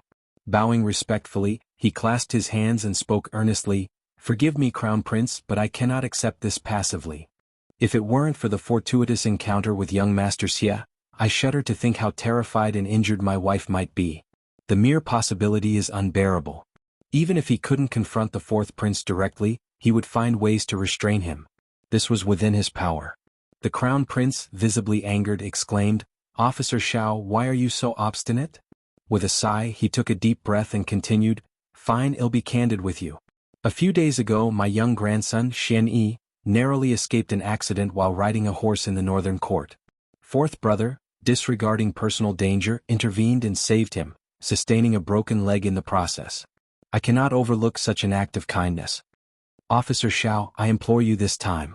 I recognize the injustice you and your wife have endured, and I will make amends in the future. Therefore, when Father summons you tomorrow, there are certain matters I cannot discuss in his presence. Do you comprehend my meaning? If you find any errors, ads pop up, ads redirect, broken links, non-standard content, etc., please let us know reports so we can fix it as soon as possible. Chapter 1557. Cold Heart. The Emperor was aware of Shao Yunduan's assassination attempt, intending to inquire about it when they met. Shao Yunduan could choose to inform the fourth prince, allowing dissatisfaction to take root even if no immediate action was taken. Shao Yunduan felt a heavy weight in his heart. This was the benevolent crown prince he served. The fourth prince was increasingly favoring him. In a bid to swiftly resolve the matter, he was even willing to feign self-inflicted harm. Shao Yunduan, however, dismissed the notion that the fourth prince's saving of his grandson was mere coincidence. In his eyes it was a calculated scheme. Yet the crown prince believed otherwise. Furthermore, such accusations could not be made without evidence. Shao Yunduan, preoccupied with shock, couldn't fathom the crown prince's stance. Despite diligently planning for the crown prince's benefit, putting his wife in jeopardy to navigate political intrigue and offend rival princes, he found himself utterly blindsided. Had his wife been even slightly vulnerable, she would have been torn apart long ago. Yet she never blamed him. They, as a couple, never held the crown prince accountable. However, after narrowly escaping death, the crown prince's request stunned Shao Yunduan. He was asked to do nothing, to forego revenge against the fourth prince, and to pretend the incident never occurred. Such a compassionate and considerate brother. But what did the crown prince truly take him for? What had all his devoted efforts amounted to? Shao Yunduan had once thought that the prince's kindness, while perhaps excessive, was preferable to cruelty. However, the current realization struck him. Kindness could be as heart-wrenching as cruelty. Disheartened, he contemplated the idea of retreating. A lord like this was not worth the sacrifice. It truly wasn't worth it. The crown prince sensed the weight of his request and felt uneasy. Internal discomfort led him to grumble silently. After all, fourth brother had saved his grandson's life. Persisting in pressuring him would only lead to disappointment. If he relented, Miss Qiao would remain unscathed, her reputation intact. Why couldn't Officer Shao simply let it go? He professed loyalty to her. Couldn't he endure this minor grievance for her sake? Shao Yunduan maintained silence, deepening the crown prince's grievances. A sense of helplessness and mild panic crept in. Struggling to find a solution, the crown prince suggested, "How about this? I'll grant you Bai and Sun Qian as a reward. From now on, they will have no ties to me and will solely follow your orders.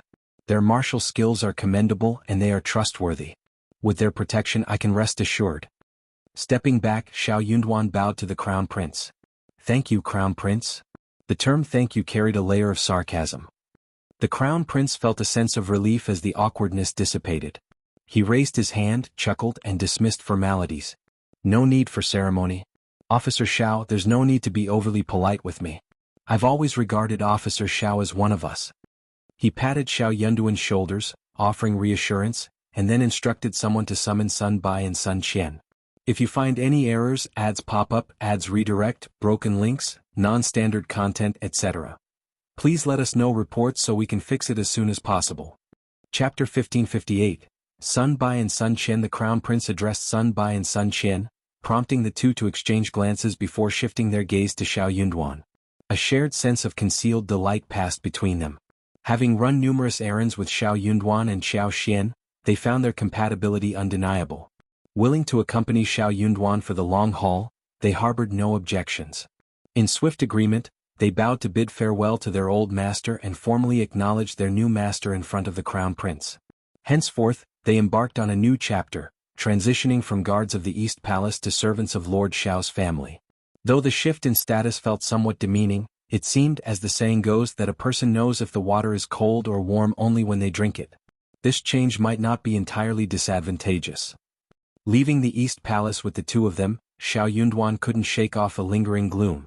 Glancing at them, he remarked, "It's a waste of your talents to follow me. If you wish to leave, I'll release you at any time. However, there's one condition. Whether you stay or depart, you mustn't conspire against me or disappoint me in any way." Bai and Sun Qian promptly conveyed their sentiments. "My lord, please don't say that. I've always admired you. Staying by your side and working with you is an honor. I won't regret it, nor will I leave." "The same goes for me." Shao Yunduan smiled. "All right, let's proceed. I trust you and I hope you won't let me down, just as I won't let you suffer." "Okay, Lord." "Lord, your kindness overwhelms us." Bai and Sun Qian harbored no reluctance in leaving the East Palace. It wasn't that they lacked loyalty to the crown prince, but the East Palace housed numerous skilled martial artists among its guards and secret agents. Despite their top-notch martial prowess, they were just that, top-notch. Standing out and becoming the crown prince's indispensable right-hand man in the fierce intermediate competition was no easy feat. To catch the crown prince's attention and rise to prominence, one needed not only martial prowess but also skills or a significant background, which Bai and Sun Qian lacked. Choosing to follow Shao Yunduan, despite losing their previous status, offered them a more stable and enjoyable life. Given Lord Shao's evident abilities, It was clear that he would carve a notable place for himself in the future, from which they would naturally benefit. Unbeknownst to them, Shao Yunduan was already contemplating a swift retreat without hesitation. With a heavy heart, Shao Yunduan led the two of them home, but their plans were interrupted by Li Xia halfway. Panting heavily, she urgently informed him, "Old master, Madam is at the Heavenly Mansion office right now." "Hurry." Shao Yunduan blinked. "What happened?" Let's talk on the way."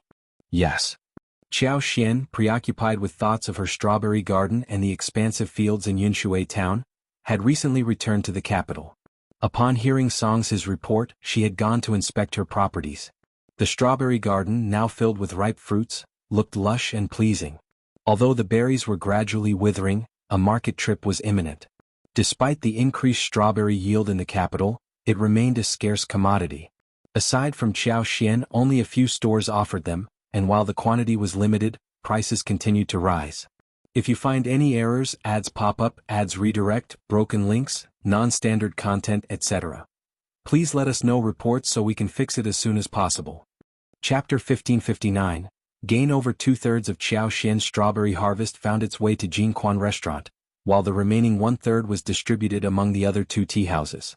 In the past year, the sales of strawberries alone had generated an impressive 20,000 to 30,000 taels of silver. This substantial income pleased Qiao Xian. After scrutinizing Song's meticulous account book, finding no discrepancies, her satisfaction grew. In recognition of everyone's efforts, she generously rewarded Songshi with 400 taels of silver, and Li Xia, Mian, and Yi received 300, 200, and 200 taels respectively. The air was filled with joy and contentment. The following day, Qiao Xian set off for Cloudwater Town. Despite intending to go with her husband, Shao Yunduan's busy schedule prompted her to take her own team.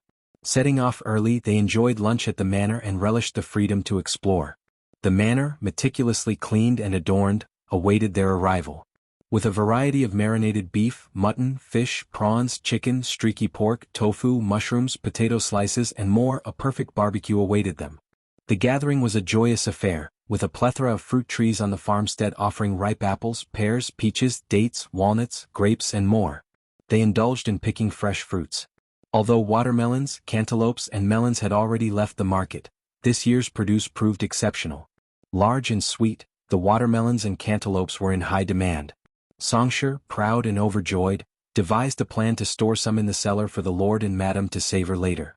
When Qiao Xian and Shao Yunduan returned to the capital, they hadn't had the opportunity to check on the watermelons, allowing Qiao Xian and the others to indulge in the harvest. The farmstead boasted an abundant potato yield that year, with each potato cut into several pieces and planted. Qiao Xian secretly took out over 50 kilograms from her spatial storage and incorporated them. Having sufficient seeds, she managed to plant a total of 700 mu. As harvest time approached, the Ministry of Revenue sent representatives to greet them. Apart from their own family, the imperial court purchased the entire potato harvest at the price of 1 tael of silver per caddy. While this price was relatively low, being sold on the market could fetch at least 3 to 5 taels per caddy. Despite this, Songshi, mindful of the Ministry of Revenue's authority, didn't voice any objections when reporting the matter to Qiao Xian and Shao Yunduan. Both Qiao Xian and Shao Yunduan expressed agreement. The court's interest in promoting potatoes was beneficial, and for Shao Yunduan, it earned favor for the crown prince. As for Qiao Xian, considering the modern era's potato prices, 1 tael of silver per caddy was deemed fair. Currently, the potatoes in the manor were being harvested, with more than half already dug up. A small portion remained to be harvested in the following days. Songshi, anticipating the upcoming winter, planned to utilize several hundred mu of land to plant white radishes, carrots, and cabbages for sale. On one particular day, as everyone enjoyed themselves in the manor, an unexpected incident occurred on their way back to the city. Approaching the city gate, they found a crowd and blocked carriages, prompting Qiao Xian to instruct Songshi to investigate the cause. If you find any errors, ads pop up, ads redirect, broken links, non-standard content, etc., please let us know reports so we can fix it as soon as possible. Chapter 1560. Accident on the road. Songshi swiftly returned with the report that a horse carriage had crashed into a tree along the official road. The carriage lay crooked and broken, its cargo of fresh vegetables, grapes, dates, apples, and other fruits scattered on the ground. Many were damaged, but some remained intact. The carriage owner insisted that he didn't want anything that had fallen to the ground.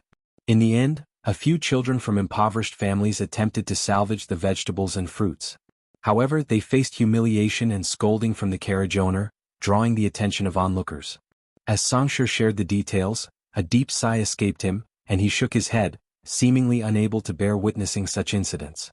Lixia, Mianmian, Ai, and the others, all with humble backgrounds, displayed subtle changes in their expressions upon hearing the account. Mianmian, having recently emerged from a difficult past, cautiously looked at Qiao Xian and inquired, "Madam?" Listening intently, Qiao Xian caught the frightened cries of the children and the harsh scolding from the young man. Frowning, she decided to intervene.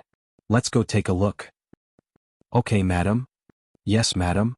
Mianmian assisted Qiao Xian out of the wagon, leaving Qingyan to guard it, and they hurried toward the scene. Ai, taking the lead, cleared a path for Qiao Xian and her servants, despite facing dissatisfaction. The contentious scene unfolded before them. "You stinky bastards and little sluts, do you think you can take my things? Don't you want that dog paw anymore? One look and you can tell that you're born to be bitches and specialize in doing bitches. You're the one who said you didn't want it." 5 children aged 8 to 12, 2 girls and 3 boys were terrified. The youngest girls, with tears streaming down their faces, sought comfort in the arms of an older boy. Not far from them, 3 large baskets lay overturned, their contents of vegetables and fruits scattered on the ground, unmistakably belonging to the children. In response to the eldest boy's retort, the young man in the silver blue silk shirt, appearing as the manager, shouted even more fiercely, "Shut up! So what if I said I didn't want it? It belongs to me. Do I allow you to take it? Even if I destroy it, trample it, and feed it to the dogs, I can't let you benefit from cheap things. Disgusting poor people. You don't bully me." "Ah, bully? You're disgusting. You think you're dirtying your hands by bullying your master. Don't talk nonsense. You stole my things, so quickly crawl over obediently, kowtow 3 times to me. Remember, crawl over, bow before me and beg for mercy. When I'm in a good mood I might spare you. Otherwise, humph, you're all thieves. Stealers. I'll have someone send you to the officials to be beaten and locked up." "No, don't. We're not thieves." The children, confronted with a scene they had never witnessed, were immediately terrified by the young man's words. The younger ones burst into tears. Dressed lavishly, the young man exuded dominance, savagery, and unreasonableness. Compared to the children, he was on a different plane. His threats seemed tangible, and the children feared he had the capability to carry them out. How could they not be afraid? Even the oldest youth bit his lip, his complexion turning pale. "If you find any errors, ads pop up, ads redirect, broken links, non-standard content, etc. Please let us know reports so we can fix it as soon as possible." Chapter 1561. Attack. The well-dressed young man reveled in his self-importance, placing his hands on his hips and laughing triumphantly. When he cast his gaze downward at the distressed individuals, his expression turned fierce again. "Little brats, what are you waiting for? Hurry up and crawl over to kowtow and apologize to me. What? Do you really want to go to the government office and end up beaten in jail?" He continued his barrage of curses, hurling insults like, "poor bastard," and "bitch," his mouth filled with obscenities. His lackeys, henchmen, and lapdogs crossed their arms, adopting a mocking stance. As expected, master and servant alike were brimming with profanities. The onlooking commoners, though disheartened, dared only to whisper and discuss softly. None had the courage to stand up and address the injustice. Living at the feet of the emperor, they knew better than anyone that provoking the rich and powerful was an unwise move. Unable to tolerate the situation any longer, Qiao Xian instructed Ai, Songshi, and Lixia, "Help those kids up and comfort them." "Okay, madam." They eagerly awaited Qiao Xian's command and stepped forward. Unfazed by fear, they were determined. With their old master being the crown prince's favorite, they were eager to discover the identity of this arrogant troublemaker. Their actions sparked a commotion in the crowd. Commoners, relieved to see someone taking a stand, couldn't help expressing their concerns. "Sigh, someone finally cares. Io, don't get into trouble. Amit God bless. Yes, yes, yes. Please bless me. Good things will happen to good people." The arrogant young man erupted in fury. "Oh, who dares to interfere in my business? Damn it. Are you tired of living?" When the arrogant young man caught sight of Qiao Xian, a malevolent smirk crept across his face as he scrutinized her from head to toe. He sneered, "I was wondering who it was, and it turns out you're such a pretty girl. May I know which family you're from? Tell me your name so I can understand." They'll send you home later and have a talk with your husband and family. His lackeys, henchmen, and lapdogs joined in laughter, their lecherous gazes fixed on Xiao Xian. Young master, why not speak directly to the young lady? Wouldn't it be better to discuss things in private, on a more comfortable bed? Ah. Yes. I'm sure the young lady will be more than willing to engage in conversation. Ha. Without awaiting Xiao Xian's command, Ai swiftly kicked them down and snapped, "Shut up." With incredible strength, a single kick sent the two tumbling to the ground, emitting muffled groans. Writhing in pain, they clutched their abdomens and curled up like shrimps, unable to rise. Ai knew the boundaries under the emperor's rule and deliberately held back, preventing the two from suffering further. Otherwise, their predicament would have been even more severe. Silence enveloped the surroundings as onlookers stared in disbelief. Eyes widened and mouths agape, they stood frozen like chickens. The insolent young man's lackeys, henchmen, and lapdogs instinctively retreated, anticipating a confrontation. Turning pale, the arrogant young man sneered as he pointed at Xiao Xian. "How dare you touch my men? Tell me your name." Xiao Xian responded with a sneer of her own. "I don't need to disclose my name when witnessing injustice. Besides, you're not worth knowing." "You? What about me? I'm already flattering you by calling you a scumbag. A person like you isn't fit to associate with humans. You're worse than pigs and dogs. If you find any errors, ads pop up, ads redirect, broken links, non-standard content, etc. Please let us know reports so we can fix it as soon as possible." Chapter 1562, Insolence, You There. The arrogant young man's anger escalated as he shot a fierce glare at Xiao Xian. Had he not been wary of Ai, he might have commanded his remaining 3 lackeys to charge forward. His foresight, however, prevented him from underestimating Ai's strength. "They'll settle this today. Just you wait," he declared with hostility. Xiao Xian sneered in response. "All right, I'll wait." While the insolent young man dispatched the servants to fetch the carriage, he continued his confrontation with Xiao Xian. "I won't waste my time with you, fool. You dare to strike my men? Go to the Heavenly Mansion office and explain yourself. If you refuse, don't expect a peaceful departure." "I doubt you can intimidate me," Xiao Xian retorted. Her confusion deepened. This man defied the typical behavior of a wealthy playboy, refraining from boasting about himself. Yet, his arrogance suggested a deep connection to Heavenly Mansion, as if it were a family enterprise. Xiao Xian speculated silently that he might be a privileged scion concealing his identity. So, he must have a powerful backing. If not, there was no reason for concern. The Upper Heavenly Mansion's government office? Perfect. While other women might avoid such a situation to protect their reputation, Xiao Xian remained indifferent. She knew her husband wouldn't reproach her. "All right, let's go to the Heavenly Mansion. I want to see how the magistrate handles this," Xiao Xian declared. The arrogant young man grinned viciously. "You'll find out soon enough." He vowed that regardless of the family's status, if they dared to pose challenges, he would take severe action. A modestly dressed young woman consistently appeared, lacking the airs of nobility and sporting an accent distinct from the capital.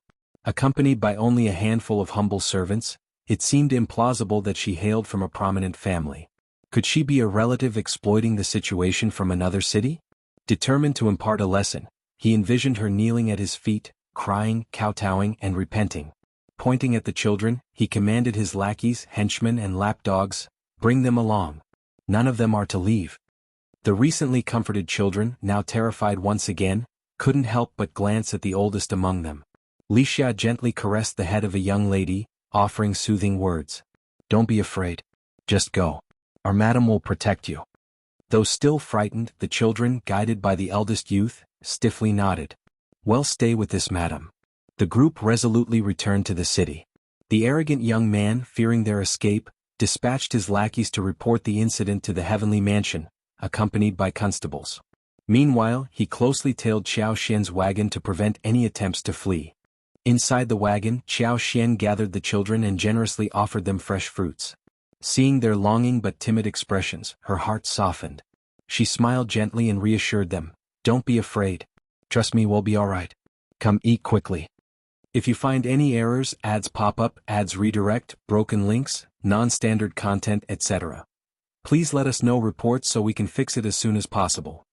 Chapter 1563, Let him know who he can't touch. Zhao Xian placed a sweet apple in one girl's hands and a jujube in the other girl's hands.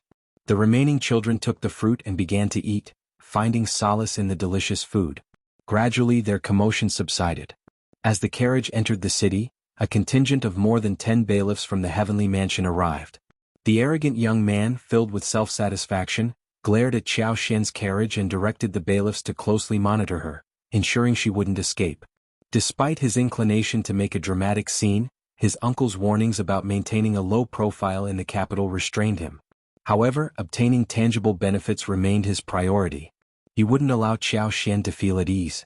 If not for his uncle's advice, he would have ordered the bailiffs to forcefully bring her and her servants down from the carriage, tie them up, and parade them through the streets. But patience was key. Once they reached the heavenly mansion's government office, ample opportunities would present themselves. The audacious insult in public would not go unanswered. He harbored dark plans for Zhao Xian, vowing to maim and silence her. As for her rebellious slave who had dared to harm his man, he plotted a brutal reprisal, intending to break his spirit and inflict lasting pain. They soon arrived at the heavenly mansion's government office, and everyone disembarked. The officers cast cold glances at Zhao Xian and then turned to the arrogant young man, greeting him with a sycophantic smile. Young Master One. Confused, Zhao Xian realized she knew all the noble families in the capital but couldn't recall any with the surname One. Despite her inner sigh about the complexities of the capital, she held no regrets about stepping forward. Refusing to turn a blind eye to such an injustice, she couldn't overcome the moral hurdle within her heart. Regardless of how well the family concealed their identity, it paled in comparison to the crown prince's influence. She had mistakenly assumed he used his authority to intimidate others. I'm just a woman and may not understand everything. Can I send the maidservant to fetch my husband? She suggested. Zhao Xian glanced at young Master Wen, a hint of disdain in her expression. If you're afraid, you can simply act like I never said anything. Young Master Wen glared at her with malice and sneered, Fine, call him. He relished the thought of annihilating them all. The prospect of humiliating her in front of her husband brought a cruel smile to his face. Amused by his own scheme, young Master Wen burst into laughter, regarding Zhao Xian as a fool. The other bailiffs exchanged knowing glances, inwardly mocking her perceived foolishness. Though it may not make a significant difference, dragging her husband into the situation was young Master Wen's twisted satisfaction. He couldn't fathom what Zhao Xian had done to provoke his intense ire. Even if her husband didn't arrive immediately, she was destined for a challenging future. By crossing young Master Wen, her entire family faced an inevitable downfall, and it wouldn't be a graceful one. Upon hearing Zhao Xian's proposal, the boy summoned his courage and whispered, I also want my brother to call my lord. If you find any errors, ads pop up, ads redirect, broken links, non-standard content, etc. Please let us know reports so we can fix it as soon as possible. Chapter 1564. Heavenly Mansion Office. Young Master Wen grinned with a sinister delight, his gaze akin to a poisonous snake. Go ha, go. The half-grown boy leaned in and whispered to a 10-year-old boy, Shao, go back and find Uncle Zheng. Go quickly. Shao, tears welling up in his eyes, pursed his lips and nodded vigorously before darting away. Observing the situation, Zhao Xian instructed Li Xia to return and fetch Shao Yunduan. The influence of young Master Wen became evident upon their arrival at the Heavenly Mansion Yamen. The prefectural magistrate sat composed in his official uniform within the bright mirror hall, initiating the trial promptly. Bring in the criminals. The shocking hall would resounded heavily on the ground, and the prefectural magistrate asserted with authority. The bailiffs on either side brandished fire and water sticks in rhythmic strikes, creating a compelling atmosphere. For someone with a weak constitution or a modest background, the scene could induce fear and trembling. Frowning slightly, Zhao Xian comforted the trembling shoulders of the two girls. Don't be afraid. The prefectural magistrate sternly demanded, Who are you? Kneel down. Proudly, young Master Wen addressed Lord Qin, claiming, Lord Qin, these individuals obstructed the road and attempted robbery. They deliberately caused a disturbance, shocking my carriage. You're spouting nonsense. It's all, let him speak. Before Lord Qin could intervene, Zhao Xian halted the young man named Lu Fu. Don't utter a word. Enduring his anger, Lu Fu nodded stiffly and turned his face away. Resentment filled his heart, directed at those who preyed on the common people and bullied the weak. He despised the injustice of this world and the distorted truth within the court. Lord Qin snorted heavily and cast a cold glare at Lu Fu. Dare to disrupt the court again, and hell receive another 20 strokes. Young Master Wen sneered repeatedly, feeling self-satisfied. Inwardly he mused, is this all they've got? They'll suffer more later. His gaze shifted toward the crowd outside the court, adding to his delight. The more spectators the better. It would enhance the satisfaction of revenge. These youngsters rushed out, startling my horse and causing my entire carriage of goods to topple and be ruined. I was nearly thrown off the carriage. They're simply attempting murder for money. According to young Master Wen's account, the narrative unfolded as follows. Xiao Xian and Lu Fu conspired to harm him, resulting in the destruction of his goods and carriage. Engaging in a heated argument, Xiao Xian, accompanied by her entourage, accused him of bullying the weak and ordered her servants to assault him. Though he couldn't identify the origin of Xiao Xian's servant, the individual displayed remarkable strength, leaving his own 2 servants severely injured and vomiting blood. Requesting immediate attention for the injured servants, their pallid faces and labored breathing attested to the severity of their condition. Sir, I'm truly bewildered. How have I offended this lady to become the target of such a vile and treacherous plot? If not for my good fortune, I might have perished within days. The situation was truly terrifying. This deranged, treacherous individual must face severe consequences. Failure to do so will undoubtedly unleash havoc on the people and imperil the region in the future. I implore you to conduct a thorough investigation. If you find any errors, ads pop up, ads redirect, broken links, non-standard content, etc., please let us know reports so we can fix it as soon as possible. Chapter 1565. Background. Lord Qin gracefully swept his half-white beard and nodded solemnly, a dignified expression on his face. This matter is truly wicked. Upon investigation, severe punishment will be meted out. He struck the ground again, commanding, all of you kneel down. How dare you? Young Master Wen sneered and interjected, he's disregarding the court, showing no respect at all. He is indeed not a good person. The children, Yi, Songshi, and Liqiu all complied, kneeling down. Xiao Xian, however, spoke calmly, Lord Qin, when my husband arrives, you can ask me to kneel again. If I kneel now, I'm afraid Lord Qin won't accept it. Moreover, this person didn't kneel either, right? There's no need to treat the plaintiff and the defendant so differently. Young Master Wen erupted in anger. You woman, how dare you compare yourself to me? Who do you think you are? Young Master Wen, can you be more arrogant and familiar with Lord Qin? Are you afraid people won't know about your extraordinary relationship? Are you also an official or some cultivated talent recommended advanced scholar? Why aren't you kneeling?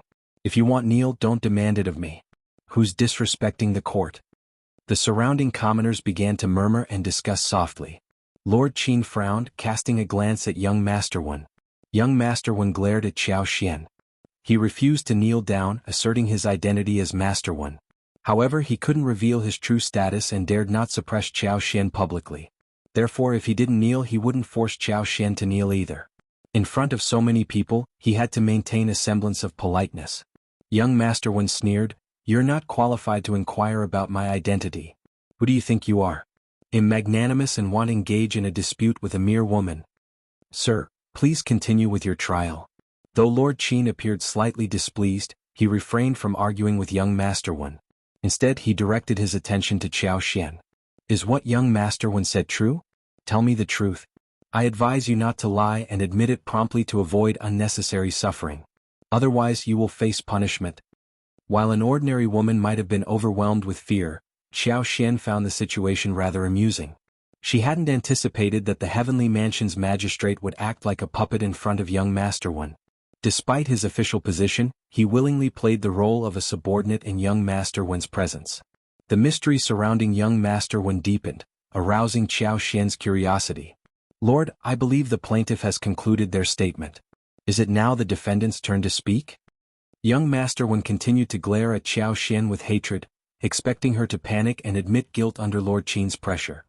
However, to his surprise, she remained calm, composed, and unhurried. Her voice showed no signs of trembling.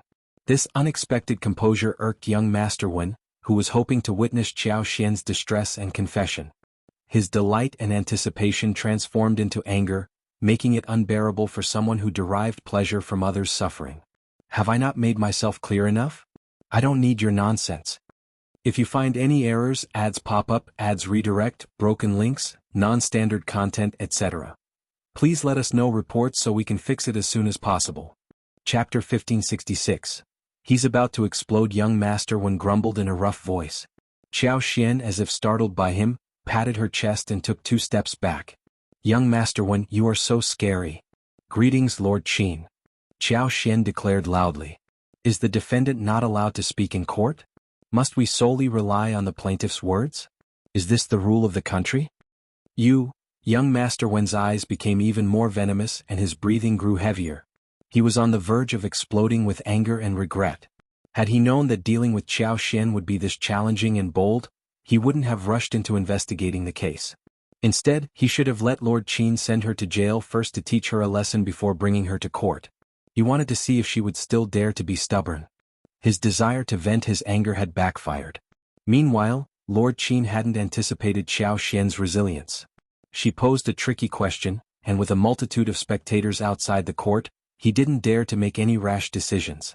Otherwise he risked facing impeachment the next day. Despite this, Lord Qin remained stern, staring at Xiao Xian with a cold expression. Nonsense. You are a woman. Refrain from speaking if you don't understand anything. The law is equal for all citizens of the empire. Speak your mind. Thank you for clarifying, Lord. May the plaintiff refrain from interrupting when we speak? Such interruptions would also disturb the court, wouldn't they? Young Master Wen, nearly falling backward from anger, sneered and retorted, You have a clever plan. Do you think he'll let you frame me? Wuxia World. Cite Wuxia World. Cite. The innocent are innocent. If you're dissatisfied, you can present your case afterward. We didn't disrupt you when you spoke earlier. What? Are you afraid that we'll reveal the truth? Shut up. Young Master Wen cursed. Outrageous you, ahem. Lord Qin interrupted him. Miss Xiao, if you have something to say, say it. But beware, you can't say whatever you please. Think carefully before speaking. If I discover that you lied, severe punishment awaits. Yes, my lord. I would not dare to lie even if I had 10 guts. I will speak the truth, Xiao Xian calmly replied, continuing her earlier statement. My lord, please permit me to speak, and the plaintiff must not obstruct me. Young Master Wen seethed in frustration. Lord Qin, equally irritated, stared at Xiao Xian for a while before coldly uttering, Fine. Thank you, my lord. Xiao Xian acknowledged. Turning to young Master Wen, she continued, Did you hear that? I suggest you take the Lord's word seriously. Young Master Wen shot her a fierce and venomous glare. Speaking gently to Lu Fu, Xiao Xian said, Fu, you are involved in this matter. Tell us the truth, don't embellish, don't withhold anything. Rest assured, the Lord will make a fair judgment in court. As Lu Fu met Xiao Xian's gaze, his initially angry and anxious heart gradually calmed. He nodded, took a deep breath, kowtowed, and began to recount the story loudly. Chapter 1567. Who is more trustworthy? The few of them hailed from impoverished families, with Shao Li and Qing Lian still being orphans, making their lives exceedingly challenging. On that day, with the intention of foraging for wild fruits in the suburban mountains and perhaps unearthing some yams, they unexpectedly stumbled upon young Master Wen's carriage, shattered and with the precious vegetables strewn on the ground. Witnessing young Master Wen and his horse trampling over the valuable produce pained their hearts. Seeking clarification, they approached him to inquire if he still desired the items. Although young Master Wen declined, they picked up the scattered vegetables. In response, he accused them, subjecting them to verbal abuse, humiliation, and fabricated charges. He went as far as forcing them to kneel, kowtow, and apologize. Just then Madame Qiao intervened. Lu Fu's heart seethed with rage, and every word he uttered dripped with resentment. Those who listened were stunned. In the court, young Master Wen's actions were apparent. Although he didn't explicitly showcase his proximity to the governor, it was evident that he held a significant position. Criticizing Xiao Xian without facing reprimand from the magistrate hinted at his importance. Contrastingly, Xiao Xian, a woman, and the children, dressed in worn and patched clothes, appeared timid and pale. The 2 young girls wanted to cry but dared not. They continuously wiped their eyes, now red and swollen. It was challenging to believe that such individuals possessed the capacity to scheme against young Master Wen, who in turn seemed far from innocent. Yet, Xiao Xian and Lu Fu's narrative carried more weight, convincing the onlookers that it held the truth. During Xiao Xian and Lu Fu's testimonies, young Master Wen frequently interrupted. Unyielding to his interruptions, Xiao Xian mockingly questioned whether he took Lord Qin of Heavenly Mansion seriously. Young Master Wen's anger escalated to the point where his eyes nearly bulged out. After Lu Fu concluded his account, Xiao Xian chimed in. Once they finished, young Master Wen erupted in anger. Sophistry. It's all sophistry. You snakes and rats are colluding. Lord Qin, I speak the truth. I can produce a witness to testify. If you doubt me, summon the witness to court. Wuxia world. Sight, humph. He glared at Xiao Xian, Lu Fu and the others. I knew you were sly and cunning and I was prepared for it. I've brought several witnesses. My lord, you'll see when you question them. Lu Fu, incensed, retorted, You're the one spouting nonsense. Every word we spoke is true. Those so-called witnesses you found must have been bribed by you. What a joke. Young Master Wen relished seeing Lu Fu angry. He lifted his chin, wearing an arrogant expression that conveyed, Even if you can't endure it, Lord Qin believes it'll enrage you to death. It was utterly loathsome. The witness I found is indeed a legitimate witness. What's wrong with Lord Qin's initial judgment? Who are you to question it? I sense your fear and panic. That's why you're the first to slander me. Regrettably, Lord Qin is astute and sagacious. A shady character like you thinks you can manipulate Lord Qin with this? Dream on. Chapter 1568, Subtle Change, You all of you. Lu Fu's heart was filled with grief and despair. The words uttered against them were absurd and baseless, a clear attempt at slander and framing. Ironically, he found himself at a loss for words to counter these accusations. Moreover, he believed that under Lord Qin's astute interrogation, the words of this man named Wen would undoubtedly be accepted as the truth. They felt powerless to resist.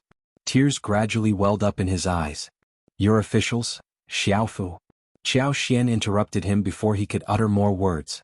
Don't worry, Lord Qin is an honorable officer, and he will conduct a fair interrogation, won't you, Lord Qin? Young Master Wen sneered, his laughter sharp and mocking, as if attempting to shatter Xiao Xian's calm demeanor. This woman remained remarkably composed even in such a moment. Young Master Wen was eager to witness how long she could maintain her stoic expression when the verdict was pronounced. He vowed to teach her a lesson, making her kneel, kowtow, and beg for mercy in fear. Lord Qin too felt a sense of surprise and unease. Xiao Xian's composure was notable. Achieving what she did required confidence, a quality seldom seen in a woman or even a man. Yet what was her source of confidence? Why did she remain silent? Even a subtle hint could suffice. Having survived as the governor of Heavenly Mansion for 5 years without being ousted, Lord Qin had a pragmatic understanding of the laws governing survival. In this moment he weighed the situation, opting to treat Xiao Xian with more courtesy until he unraveled her identity. Hadn't she instructed the maidservant to invite her husband? Once her husband arrived, her background would be revealed. Providing himself with more opportunities to navigate the situation was a crucial survival principle in his career. After Lord Qin resolved to be more tactful, his countenance softened. When he resumed speaking, his tone adopted a gentler cadence. Wuxia world. Sight, I will thoroughly conduct the interrogation. I won't overlook any clues or any wrongdoer. Bring forth the witness. Miss Xiao, if you have any witnesses, feel free to bring them forward. I will treat all parties impartially. Young Master Wen sneered and shot a smirk at Xiao Xian. He perceived nothing amiss in Lord Qin's words. Instead, he believed Lord Qin must be confident that Xiao Xian lacked witnesses, hence expressing fairness. When Xiao Xian and the others departed, young Master Wen, the sole attentive observer, directed the servants to bring a few individuals along. Naturally, these witnesses had been coerced and bribed by him along the way. He harbored no apprehension. Few could match his cunning in the world. Xiao Xian detected the shift in Lord Qin's tone and gazed at him in astonishment. Their eyes met, and Lord Qin's gaze appeared gentle, a stark contrast to the feigned coldness. Xiao Xian gleaned a sense of the situation, surprised yet realizing that the individual overseeing Heavenly Mansion in the capital was no ordinary person. Though uncertain about the reason for the sudden change in attitude, she welcomed it. It offered her a moment of respite. Chapter 1569, The So-Called Witness, Thank you, Almighty. Please prioritize the interrogation of young Master Wen's witnesses. Shortly after, 5 witnesses were ushered forward. Some among them appeared visibly anxious and uneasy, instinctively shuffling and attempting to retreat. Lord Qin, displeased, struck a wooden stick and reprimanded them. Only then did they stiffen, immobilized by fear. Lord Qin's countenance remained stern and unwavering as he began the interrogation. Observing the proceedings with keen interest, Xiao Xian found the unfolding events entirely expected. If young Master Wen's chosen witnesses did not testify in his favor, who else would? A self-testimony? Unless he were possessed by a ghost. Xiao Xian couldn't help but sigh with a hint of emotion. Regardless of young Master Wen's background, he seemed destined to face insurmountable odds. If it were only Lu Fu and the others grappling with this predicament, escape would be an impossible feat when had the imperial city sunk into such darkness beneath the emperor's rule? What good was the benevolence of the crown prince? As anticipated, after Lord Qin's probing, the witnesses chorused in unison, affirming young Master Wen's narrative.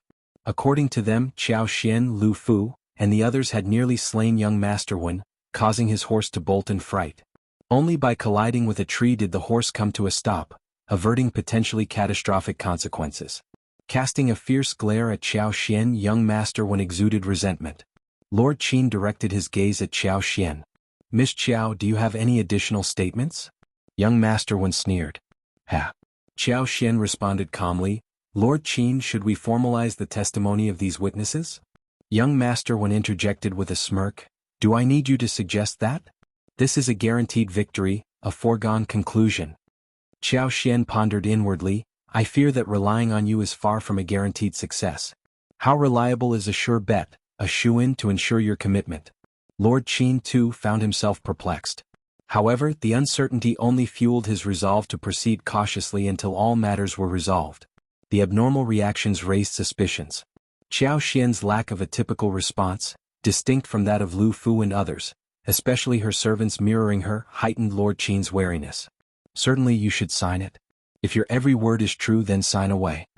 Upon receiving their payment, the individuals, seeing young Master Wen's apparent advantage, eagerly stepped forward to sign the agreement. Young Master Wen sneered, "Lord Qin, the case is crystal clear. Can we conclude it now?" Lu Fu's eyes burned with fury, wishing to reduce him to ashes. Xiao Xian scoffed, "These are your witnesses presenting a one-sided narrative. I maintain that they've all been bribed by you, fabricating lies. How can we close the case? We must proceed with the trial." Young Master Wen, arrogantly smiling, retorted, "And who do you think you are? Likely just suffering from hysteria, right? Your opinions carry no weight in this court."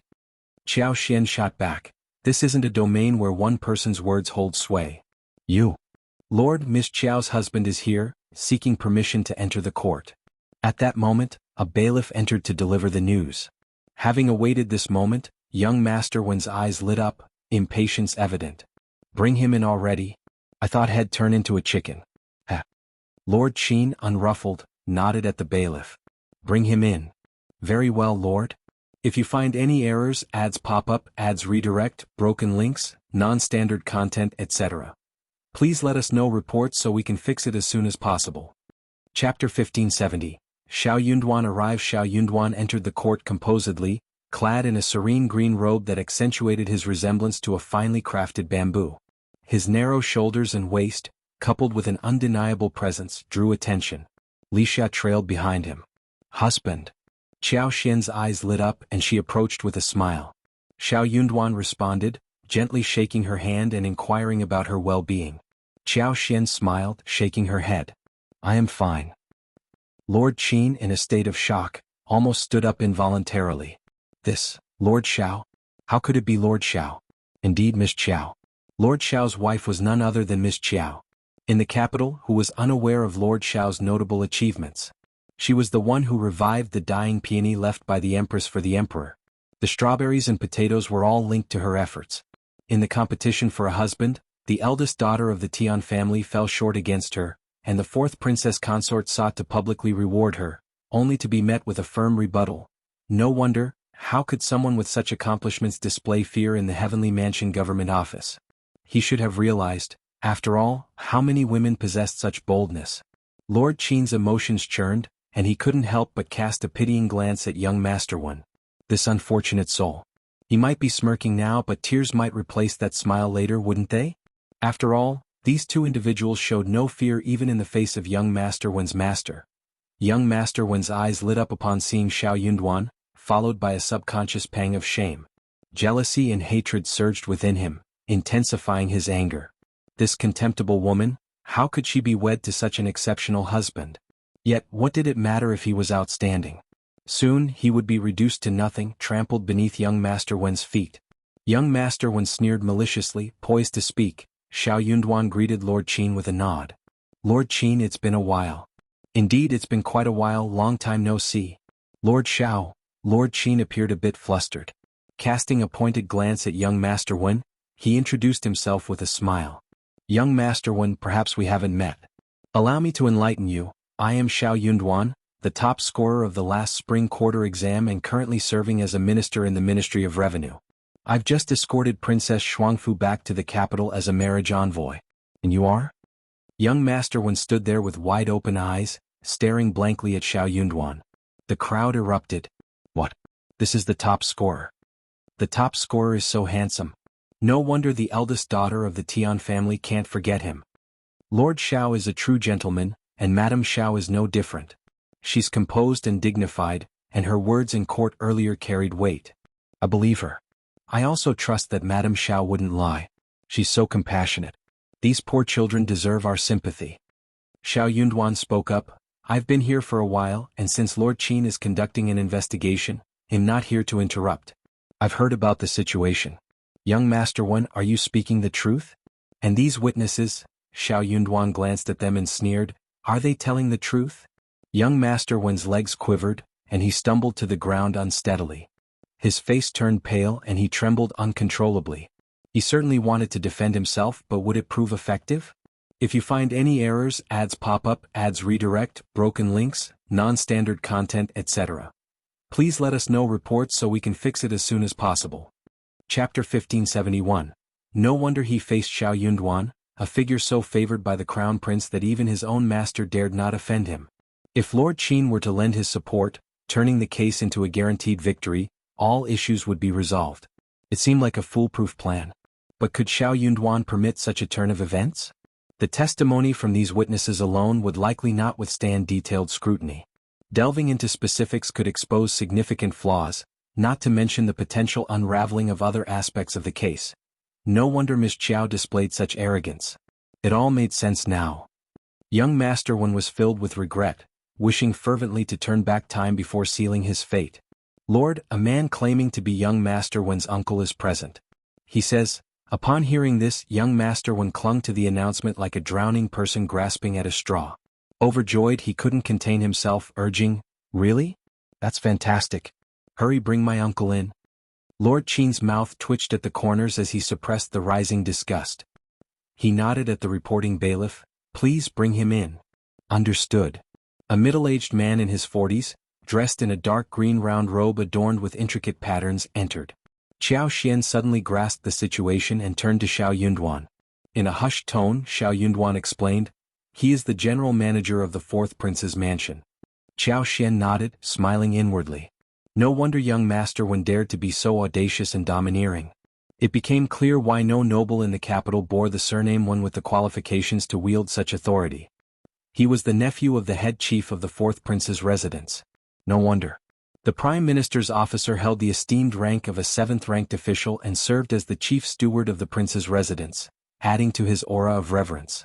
Naturally, the nephew of the head chief garnered increased significance. What outsiders remained unaware of was that this young Master Wen, known as Wen Fuxin, had been specially brought over from his hometown by the head chief. Upon achieving success, he felt a pang of sorrow for being childless. His brother and sister-in-law, sensing his yearning for an heir, voluntarily adopted his youngest son, bringing immense joy to him.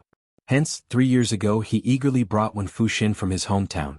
The delay in changing the family lineage stemmed from the inauspicious timing for such alterations, guided by a fortune reader hired by head steward Wen. In approximately 6 months, he intended to request the fourth prince's permission to hold a ceremonial succession in their hometown. Despite the unchanged genealogy, he had always treated his nephew as his own son, reciprocated in kind by Wen Fuxin, who regarded him as his biological father. Head steward Wen found solace and joy in this filial bond, showering his son with extreme affection.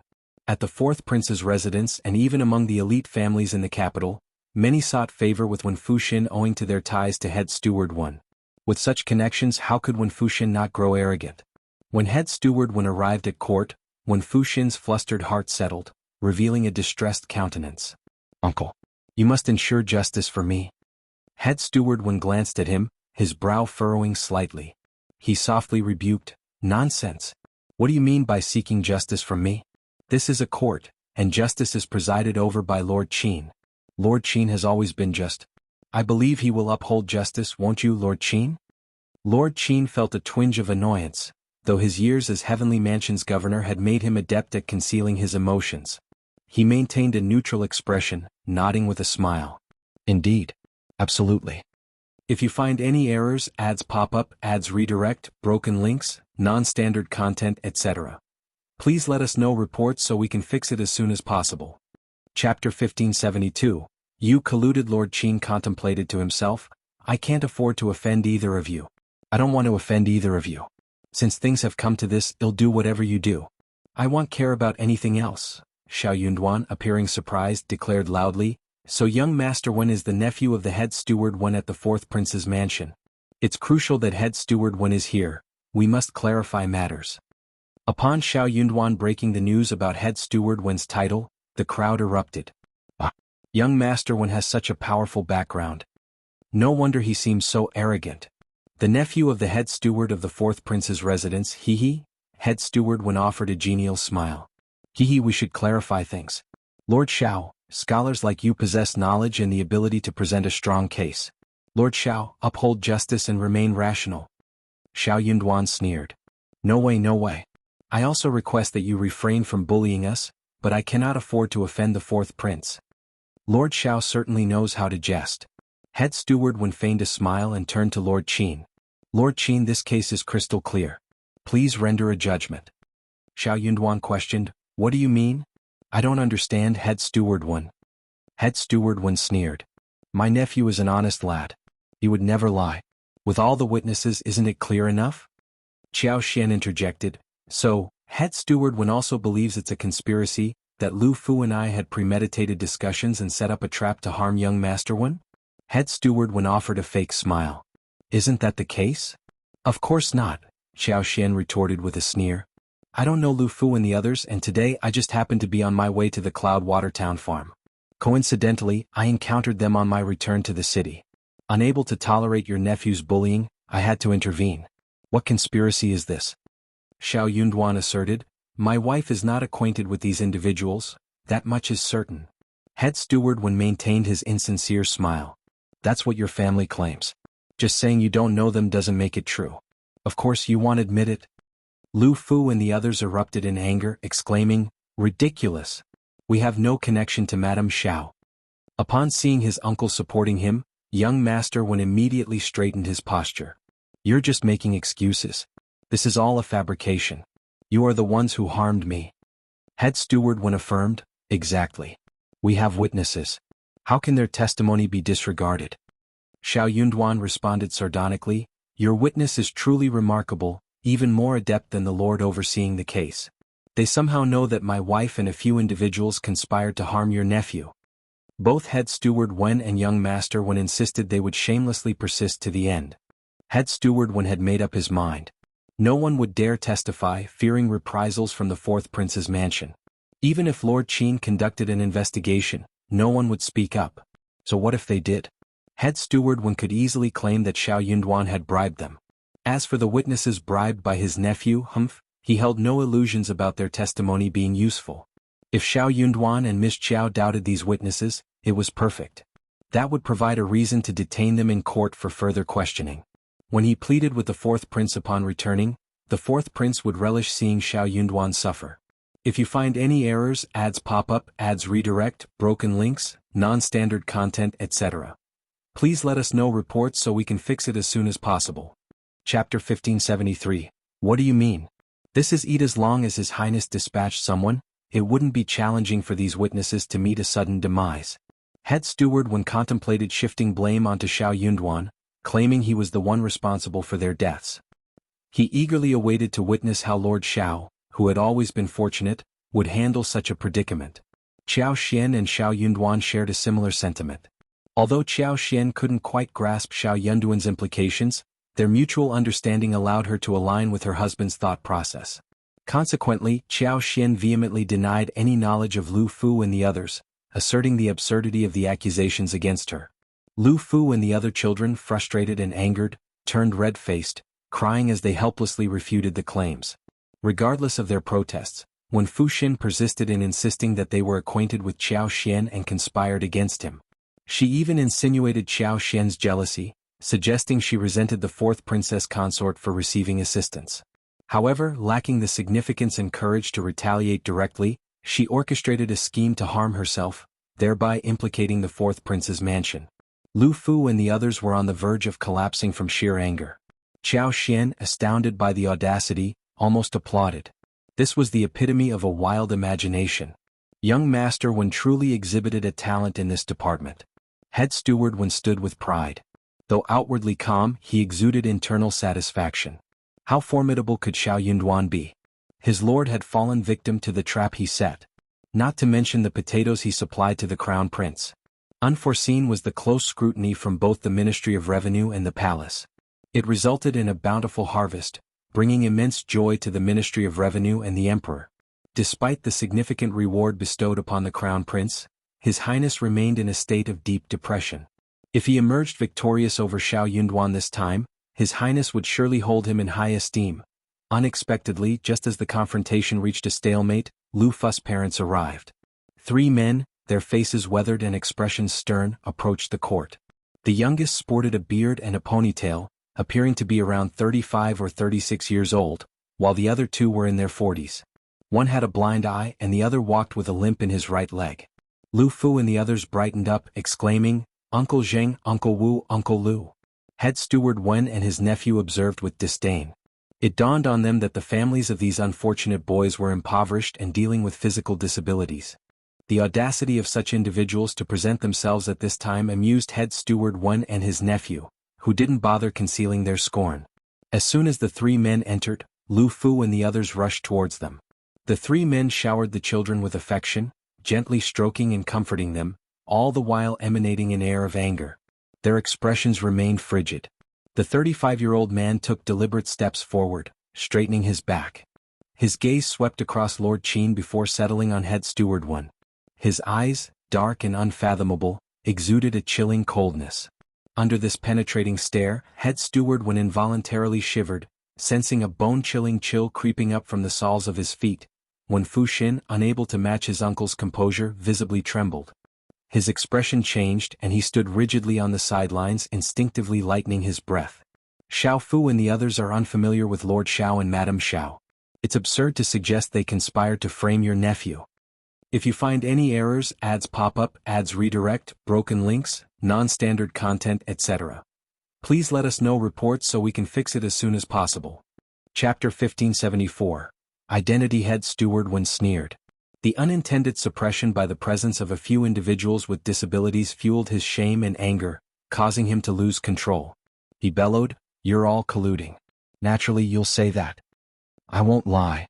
Zheng Sang handed over a dark red, weathered oilcloth bag, stating coldly, "Lord Qin will understand when he sees it."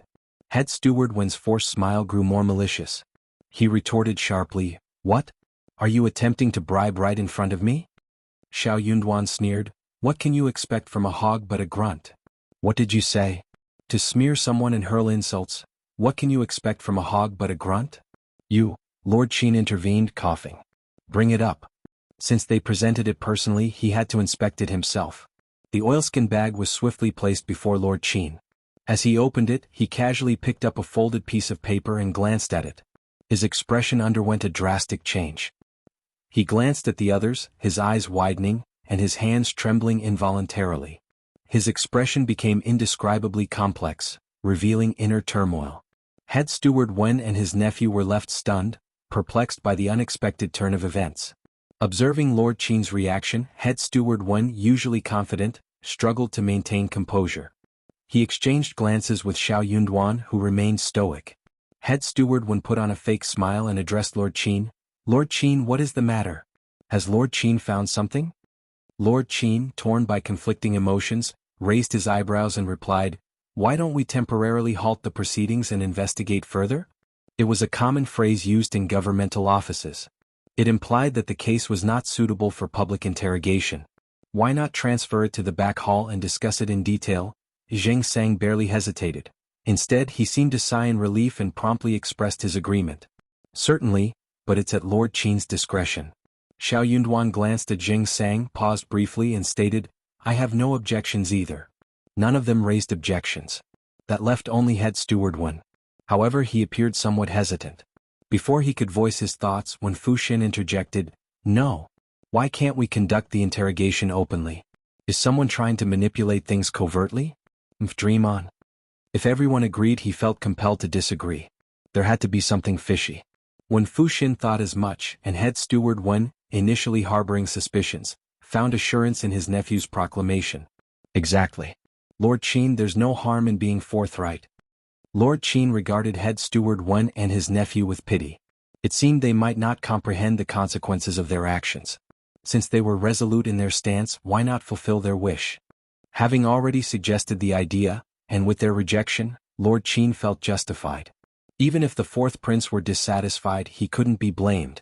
In that case, it's settled. Lord Qin rose, bowed slightly and cupped his hands towards Zheng Sang. General Zheng, please proceed. General Zheng? What kind of general was this? Did they mishear or did Lord Qin misspeak? Head steward Wen and his nephew exchanged bewildered glances, attempting to discern each other's expressions as if questioning the accuracy of what they heard. The onlookers were also taken aback. The surrounding commoners were left in shock, their gasps audible. What? What did Lord Qin say just now? Did you hear that? If you find any errors, ads pop up, ads redirect, broken links, non-standard content, etc. Please let us know reports so we can fix it as soon as possible. Chapter 1575, It actually became like this. I didn't hear it. I must have heard wrongly. Zheng Sang chuckled self-deprecatingly. Lord Qin, please, am no longer a general. I'm just a commoner now. Greetings, Lord. Zheng Sang cast a quiet gaze at head steward Wen.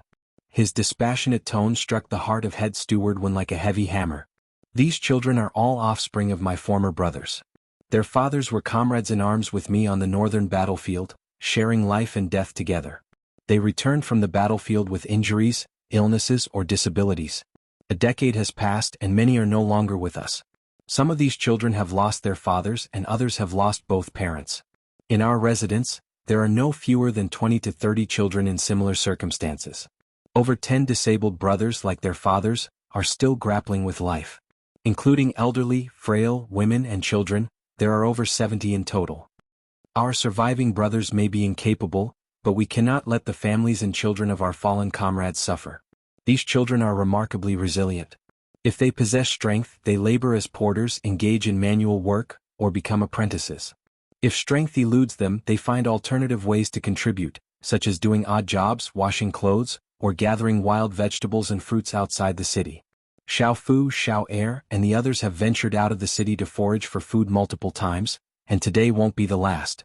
I fail to comprehend how this led to accusations of collusion with Madame Shao to frame young Master Wen. Though our achievements may not be grand, we instilled in them principles of integrity from a young age. If they were to commit such an act, I want to shield them from your judgment. I, Zheng Sang, dare not claim exceptional prowess. In the past, I participated in more than 10 battles on the northern front, vanquishing over 100 foes. I once captured a prince, a king and a monarch, saving General Sun's life. My life was nearly claimed by the King of Hell. I fear no peril. I won't let this matter slide. Even if it costs me my life, I won't tolerate baseless slander. When Fu Xin, oblivious to the gravity of the situation, scorned Zheng Sang's words. He sneered and jeered, "Oh, boasting about your feats. Shamelessly bragging here. What a joke you, oh, uncle?" When Fu Xin shielded his face, casting a bewildered look at head steward Wen. Shocked and confused, he couldn't fathom why his caring biological uncle would resort to a slap. Head steward Wen, agitated and vexed, lacked the time to explain. He spoke with frustration, his voice lowered to a hiss. "Stay silent." Enraged, Zheng Sang rebuked sharply, "What is the meaning of this? How dare you subject me to such humiliation?" Shao Yunduan sighed. General Zheng risked his life for the Great Qin, valiantly defending against external threats. He nearly lost his life on the northern battlefield, only to face scorn like this. What a woeful and pitiable fate. General Zheng, please compose yourself. He is the nephew of the head steward of the prince's mansion. Arguing with him won't yield anything. Jing Sang, Lu Changming and Wu Guan seethed with anger. The state of the world has truly deteriorated. This is the great Qin we risked our lives to protect. If you find any errors, ads pop up, ads redirect, broken links, non-standard content, etc., please let us know reports so we can fix it as soon as possible. Chapter 1576. Gathering of the Gods in the Heavenly Mansion. I can't help but feel sorry for these children. What wrong have they done? Their father laid down his life for the great Qin Empire, and yet his son has to endure such humiliation, picking up discarded vegetables and fruits. Elder brother Jing, I harbor so much resentment towards him. This is far from over. Far from over. Onlookers seethed with anger, unleashing a torrent of curses. This is inhumane. Is he even human? Bullying the less fortunate. Is this the way of the world? It's disheartening. The virtuous never seem to get what they deserve. Without General Zheng and others risking their lives to defend against foreign enemies, how could people revel in luxury and indulge in drunkenness? The imperial court's treatment of them and their families is excessively callous and heartless. Who would dare to enlist in the army in the future? Who would willingly go to the battlefield? Certainly not me. I won't allow my son to go either. Indeed. I'd rather take out loans than subject myself to that. Why would His Highness the Fourth Prince appoint such an individual to a crucial position? It's beyond comprehension. Like master like servant? Quiet down, watch your words. Trouble may arise from your loose tongue. Head Steward one could no longer maintain his confident composure. His expression reflected defeat and cold sweat adorned his forehead. In his heart he lamented, it's over, it's over. When Fu Xin covered his face, still nursing a sense of injustice. His countenance betrayed embarrassment, fear, and confusion. Even at this moment he couldn't fathom the situation. Why was his uncle so apprehensive about these destitute individuals? So what if he's a general? What kind of nonsense general behaves like this? No one would suspect he's a beggar by the roadside. Head Steward one tossed aside any concern for his dignity or reputation. A forced smile stretched across his pallid face as he offered profuse apologies to Zheng Sang. Disgust and anger had long consumed Zheng Sang and the others. They paid little attention to the steward's attempts at remorse. Wu Guan, boiling with rage, had already stormed out, hurling curses as he seized a horse from the heavenly mansion and galloped straight to the Ministry of Justice to seek justice. Before long, representatives from the Ministry of Justice and the Ministry of Personnel arrived. Delegates from the Great Justice Temple followed suit. General Sun personally made his way to the scene. Soon after, emissaries from the palace joined the gathering. The Crown Prince, the Fourth Prince and other princes arrived in succession, turning the once serene heavenly mansion into a chaotic assembly of high-ranking officials. Given the circumstances, a public trial was out of the question. All involved parties were ushered to the back hall. The Crown Prince and the other princes took their seats while the rest stood. Lord Qin, initially handling the case, positioned himself at the rear, his face betraying palpable nervousness. Zheng Sang and his companions stood on the sidelines, observing the unfolding events. Meanwhile, Head Steward Wen and his nephew knelt on the ground, trembling with fear. The swift escalation of the case to the palace owed much to General Sun's intervention. As consort des younger brother and the current head of the Sun family, General Sun owed his life to Zheng Sang's past heroics. Zheng Sang, in turn, had amassed numerous accolades and rewards from the court, including praise and recognition from the emperor himself. The documents previously submitted by Zheng Sang to Lord Qin showcased a litany of imperial court notices, highlighting countless military merits and honors earned through his dedicated service. General Sun had consistently held Zheng Sang in high regard, envisioning him as a potential trusted aide to be cultivated. However, upon his return to the capital from the northern regions, Zheng Sang found himself at odds with the bureaucratic intricacies of the capital and disapproved of the Sun family's conduct. Adding to his challenges, Zheng Sang was acutely aware that his act of saving General Sun's life had forged an indelible connection in the eyes of the public.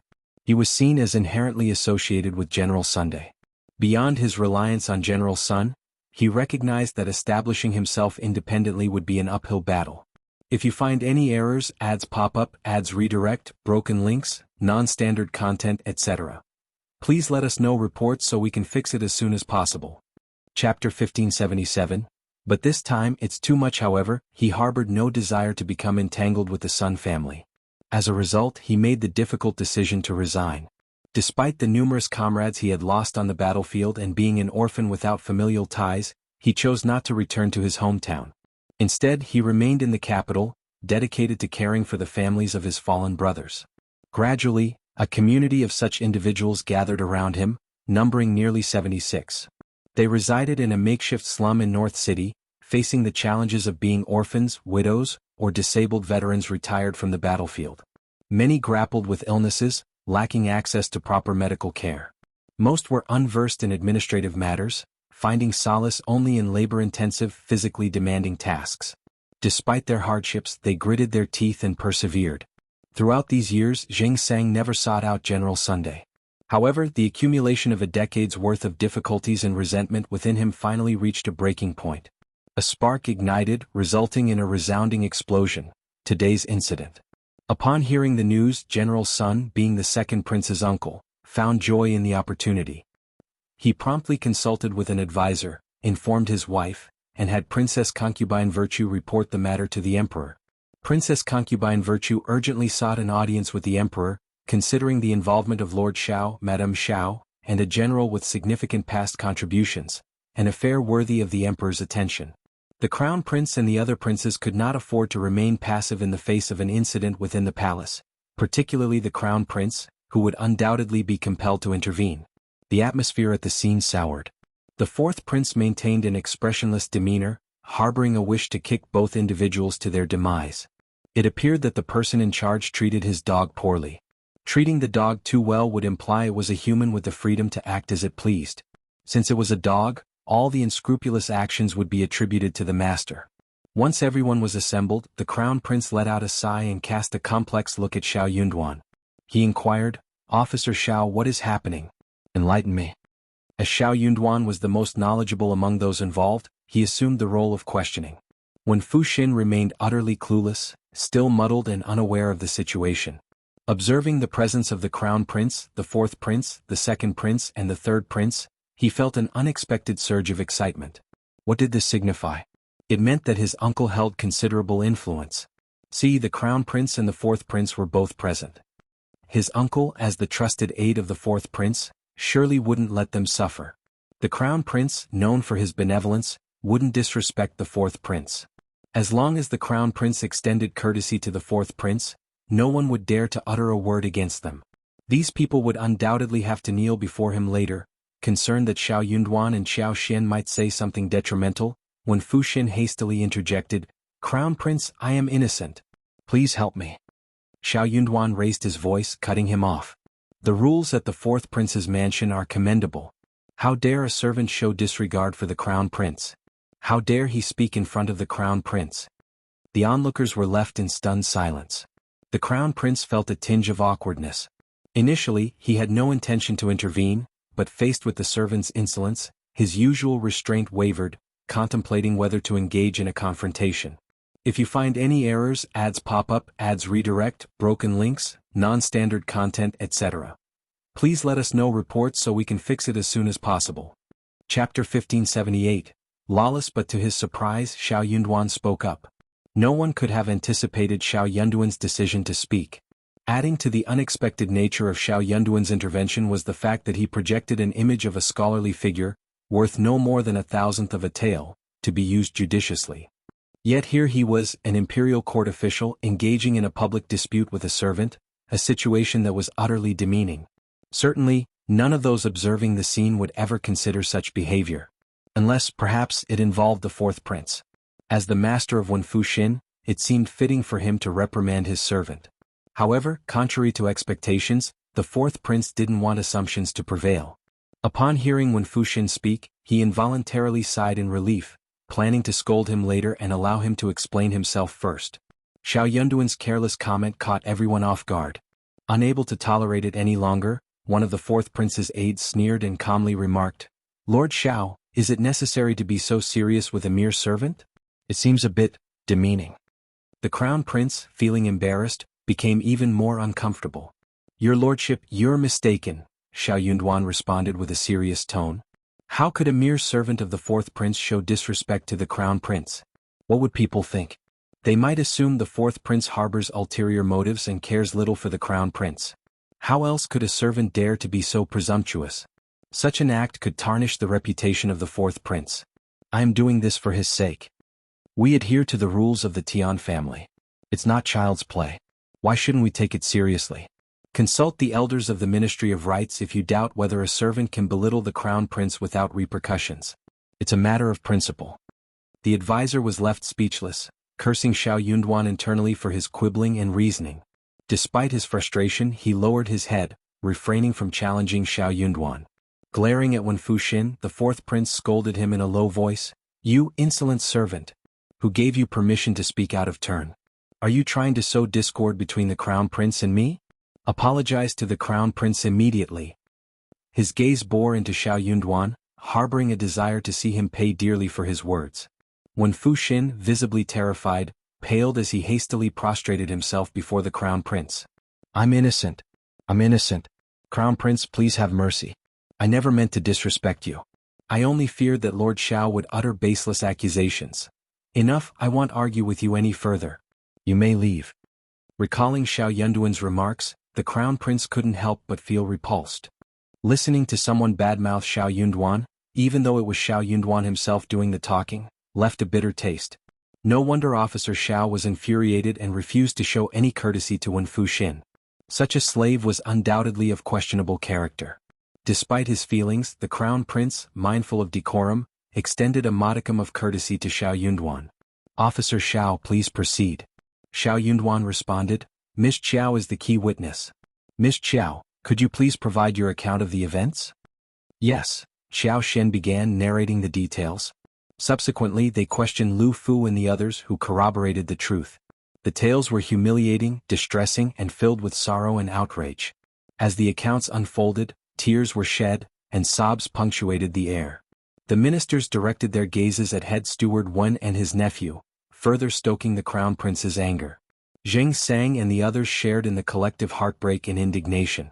Wu Guan clenched his teeth and spat, yearning to mete out punishment to Wen Fuxin. General Sun, incensed, voiced his outrage. This is beyond the pale. Utterly despicable. How could you subject these children to such humiliation? Have you no humanity? If you find any errors, ads pop up, ads redirect, broken links, non-standard content, etc. Please let us know reports so we can fix it as soon as possible. Chapter 1579. Head Steward Wen's dizziness. Wen Fuxin persisted in his attempt to quibble. Shut up. Head Steward Wen delivered a forceful kick to his chest without a hint of mercy. The impact sent Wen Fuxin sprawling backward on the ground, clutching his throbbing chest. Surprised, he looked up at his uncle and stammered, Uncle? Bastard. Head Steward Wen's eyes bore into him with disappointment. He gritted his teeth and admonished, The Crown Prince is granting you an opportunity. Spit out the truth. If you dare conceal anything, you can kiss your sorry life goodbye. Despite the presence of court officials, the Crown Prince, numerous princes, Shao Yunduan and Zheng Sang, the sensitivity of their identities loomed large. Did this fool think he could deceive them with a few words? Had they been dealing only with Shao Yunduan and the others, they might have been under the fourth prince's control. Facing a group of commoners, perhaps they could have turned a blind eye and cooperated, but the circumstances had changed. Wen Fuxin was dumbfounded. It's easy for a person to puff up and float, but abruptly deflating them is a challenging task. It evokes embarrassment and resistance from the core. Zheng Sang sneered. Crown Prince, please conduct a thorough investigation. I demand justice. General Zheng, rest assured. I will provide a satisfactory explanation. The Crown Prince assured. General Sun, indignant, addressed Zheng Sang, Little Zheng, don't be disheartened. I won't let you endure such humiliation and injustice. You're all esteemed defenders of Great Qin, sacrificing for our country and its prosperity. With the imperial court, the emperor, and the crown prince aware of this, they won't turn a blind eye. Without your contributions, Great Qin wouldn't enjoy its stability and prosperity. You shouldn't be subjected to such treatment.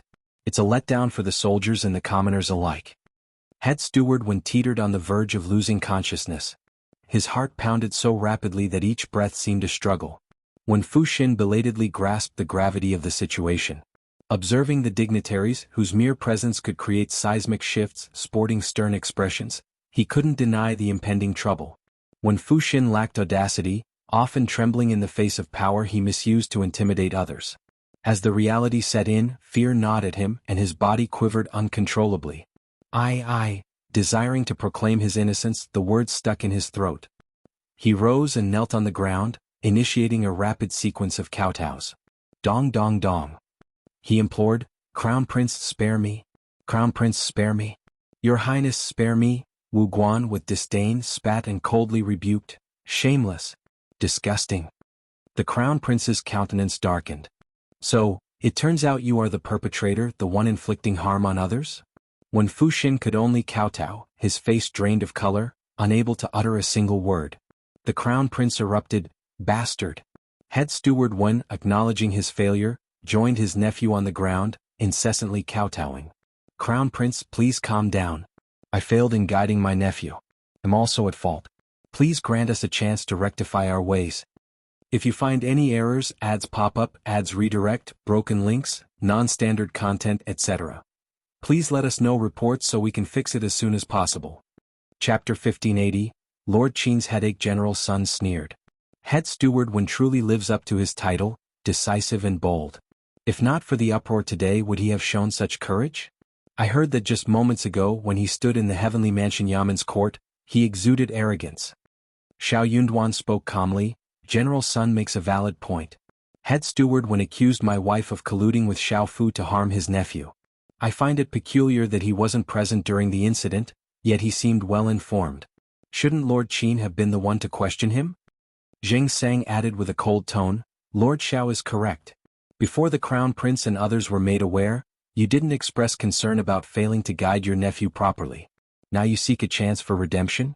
What kind of game are you playing with us?" General Sun slammed the table. "This is beyond forgiveness." The fourth prince harbored deep animosity, yet he understood that the head steward's tenure was doomed. Even if his life were spared, the position of head steward was forfeit, and his nephew's fate far from assured. General Sun and the second brother wouldn't let the matter rest, and his father would struggle to justify it. Attempting to garner support from the generals was futile. Who would believe him after witnessing the fate of Zheng Sang and the others? The fourth prince, foreseeing trouble down the line, decided to distance himself from the head steward. Coldly he declared, "I know nothing of this affair. If I did, you wouldn't escape unscathed. Given the current situation, Crown Prince, these two are your responsibility. Whether you choose punishment or interrogation, it's in your hands." Head Steward Wen and Wen Fu Xin immediately collapsed, wailing on the ground. Crown Prince, irritated, frowned and ordered, "Gag them and take them away."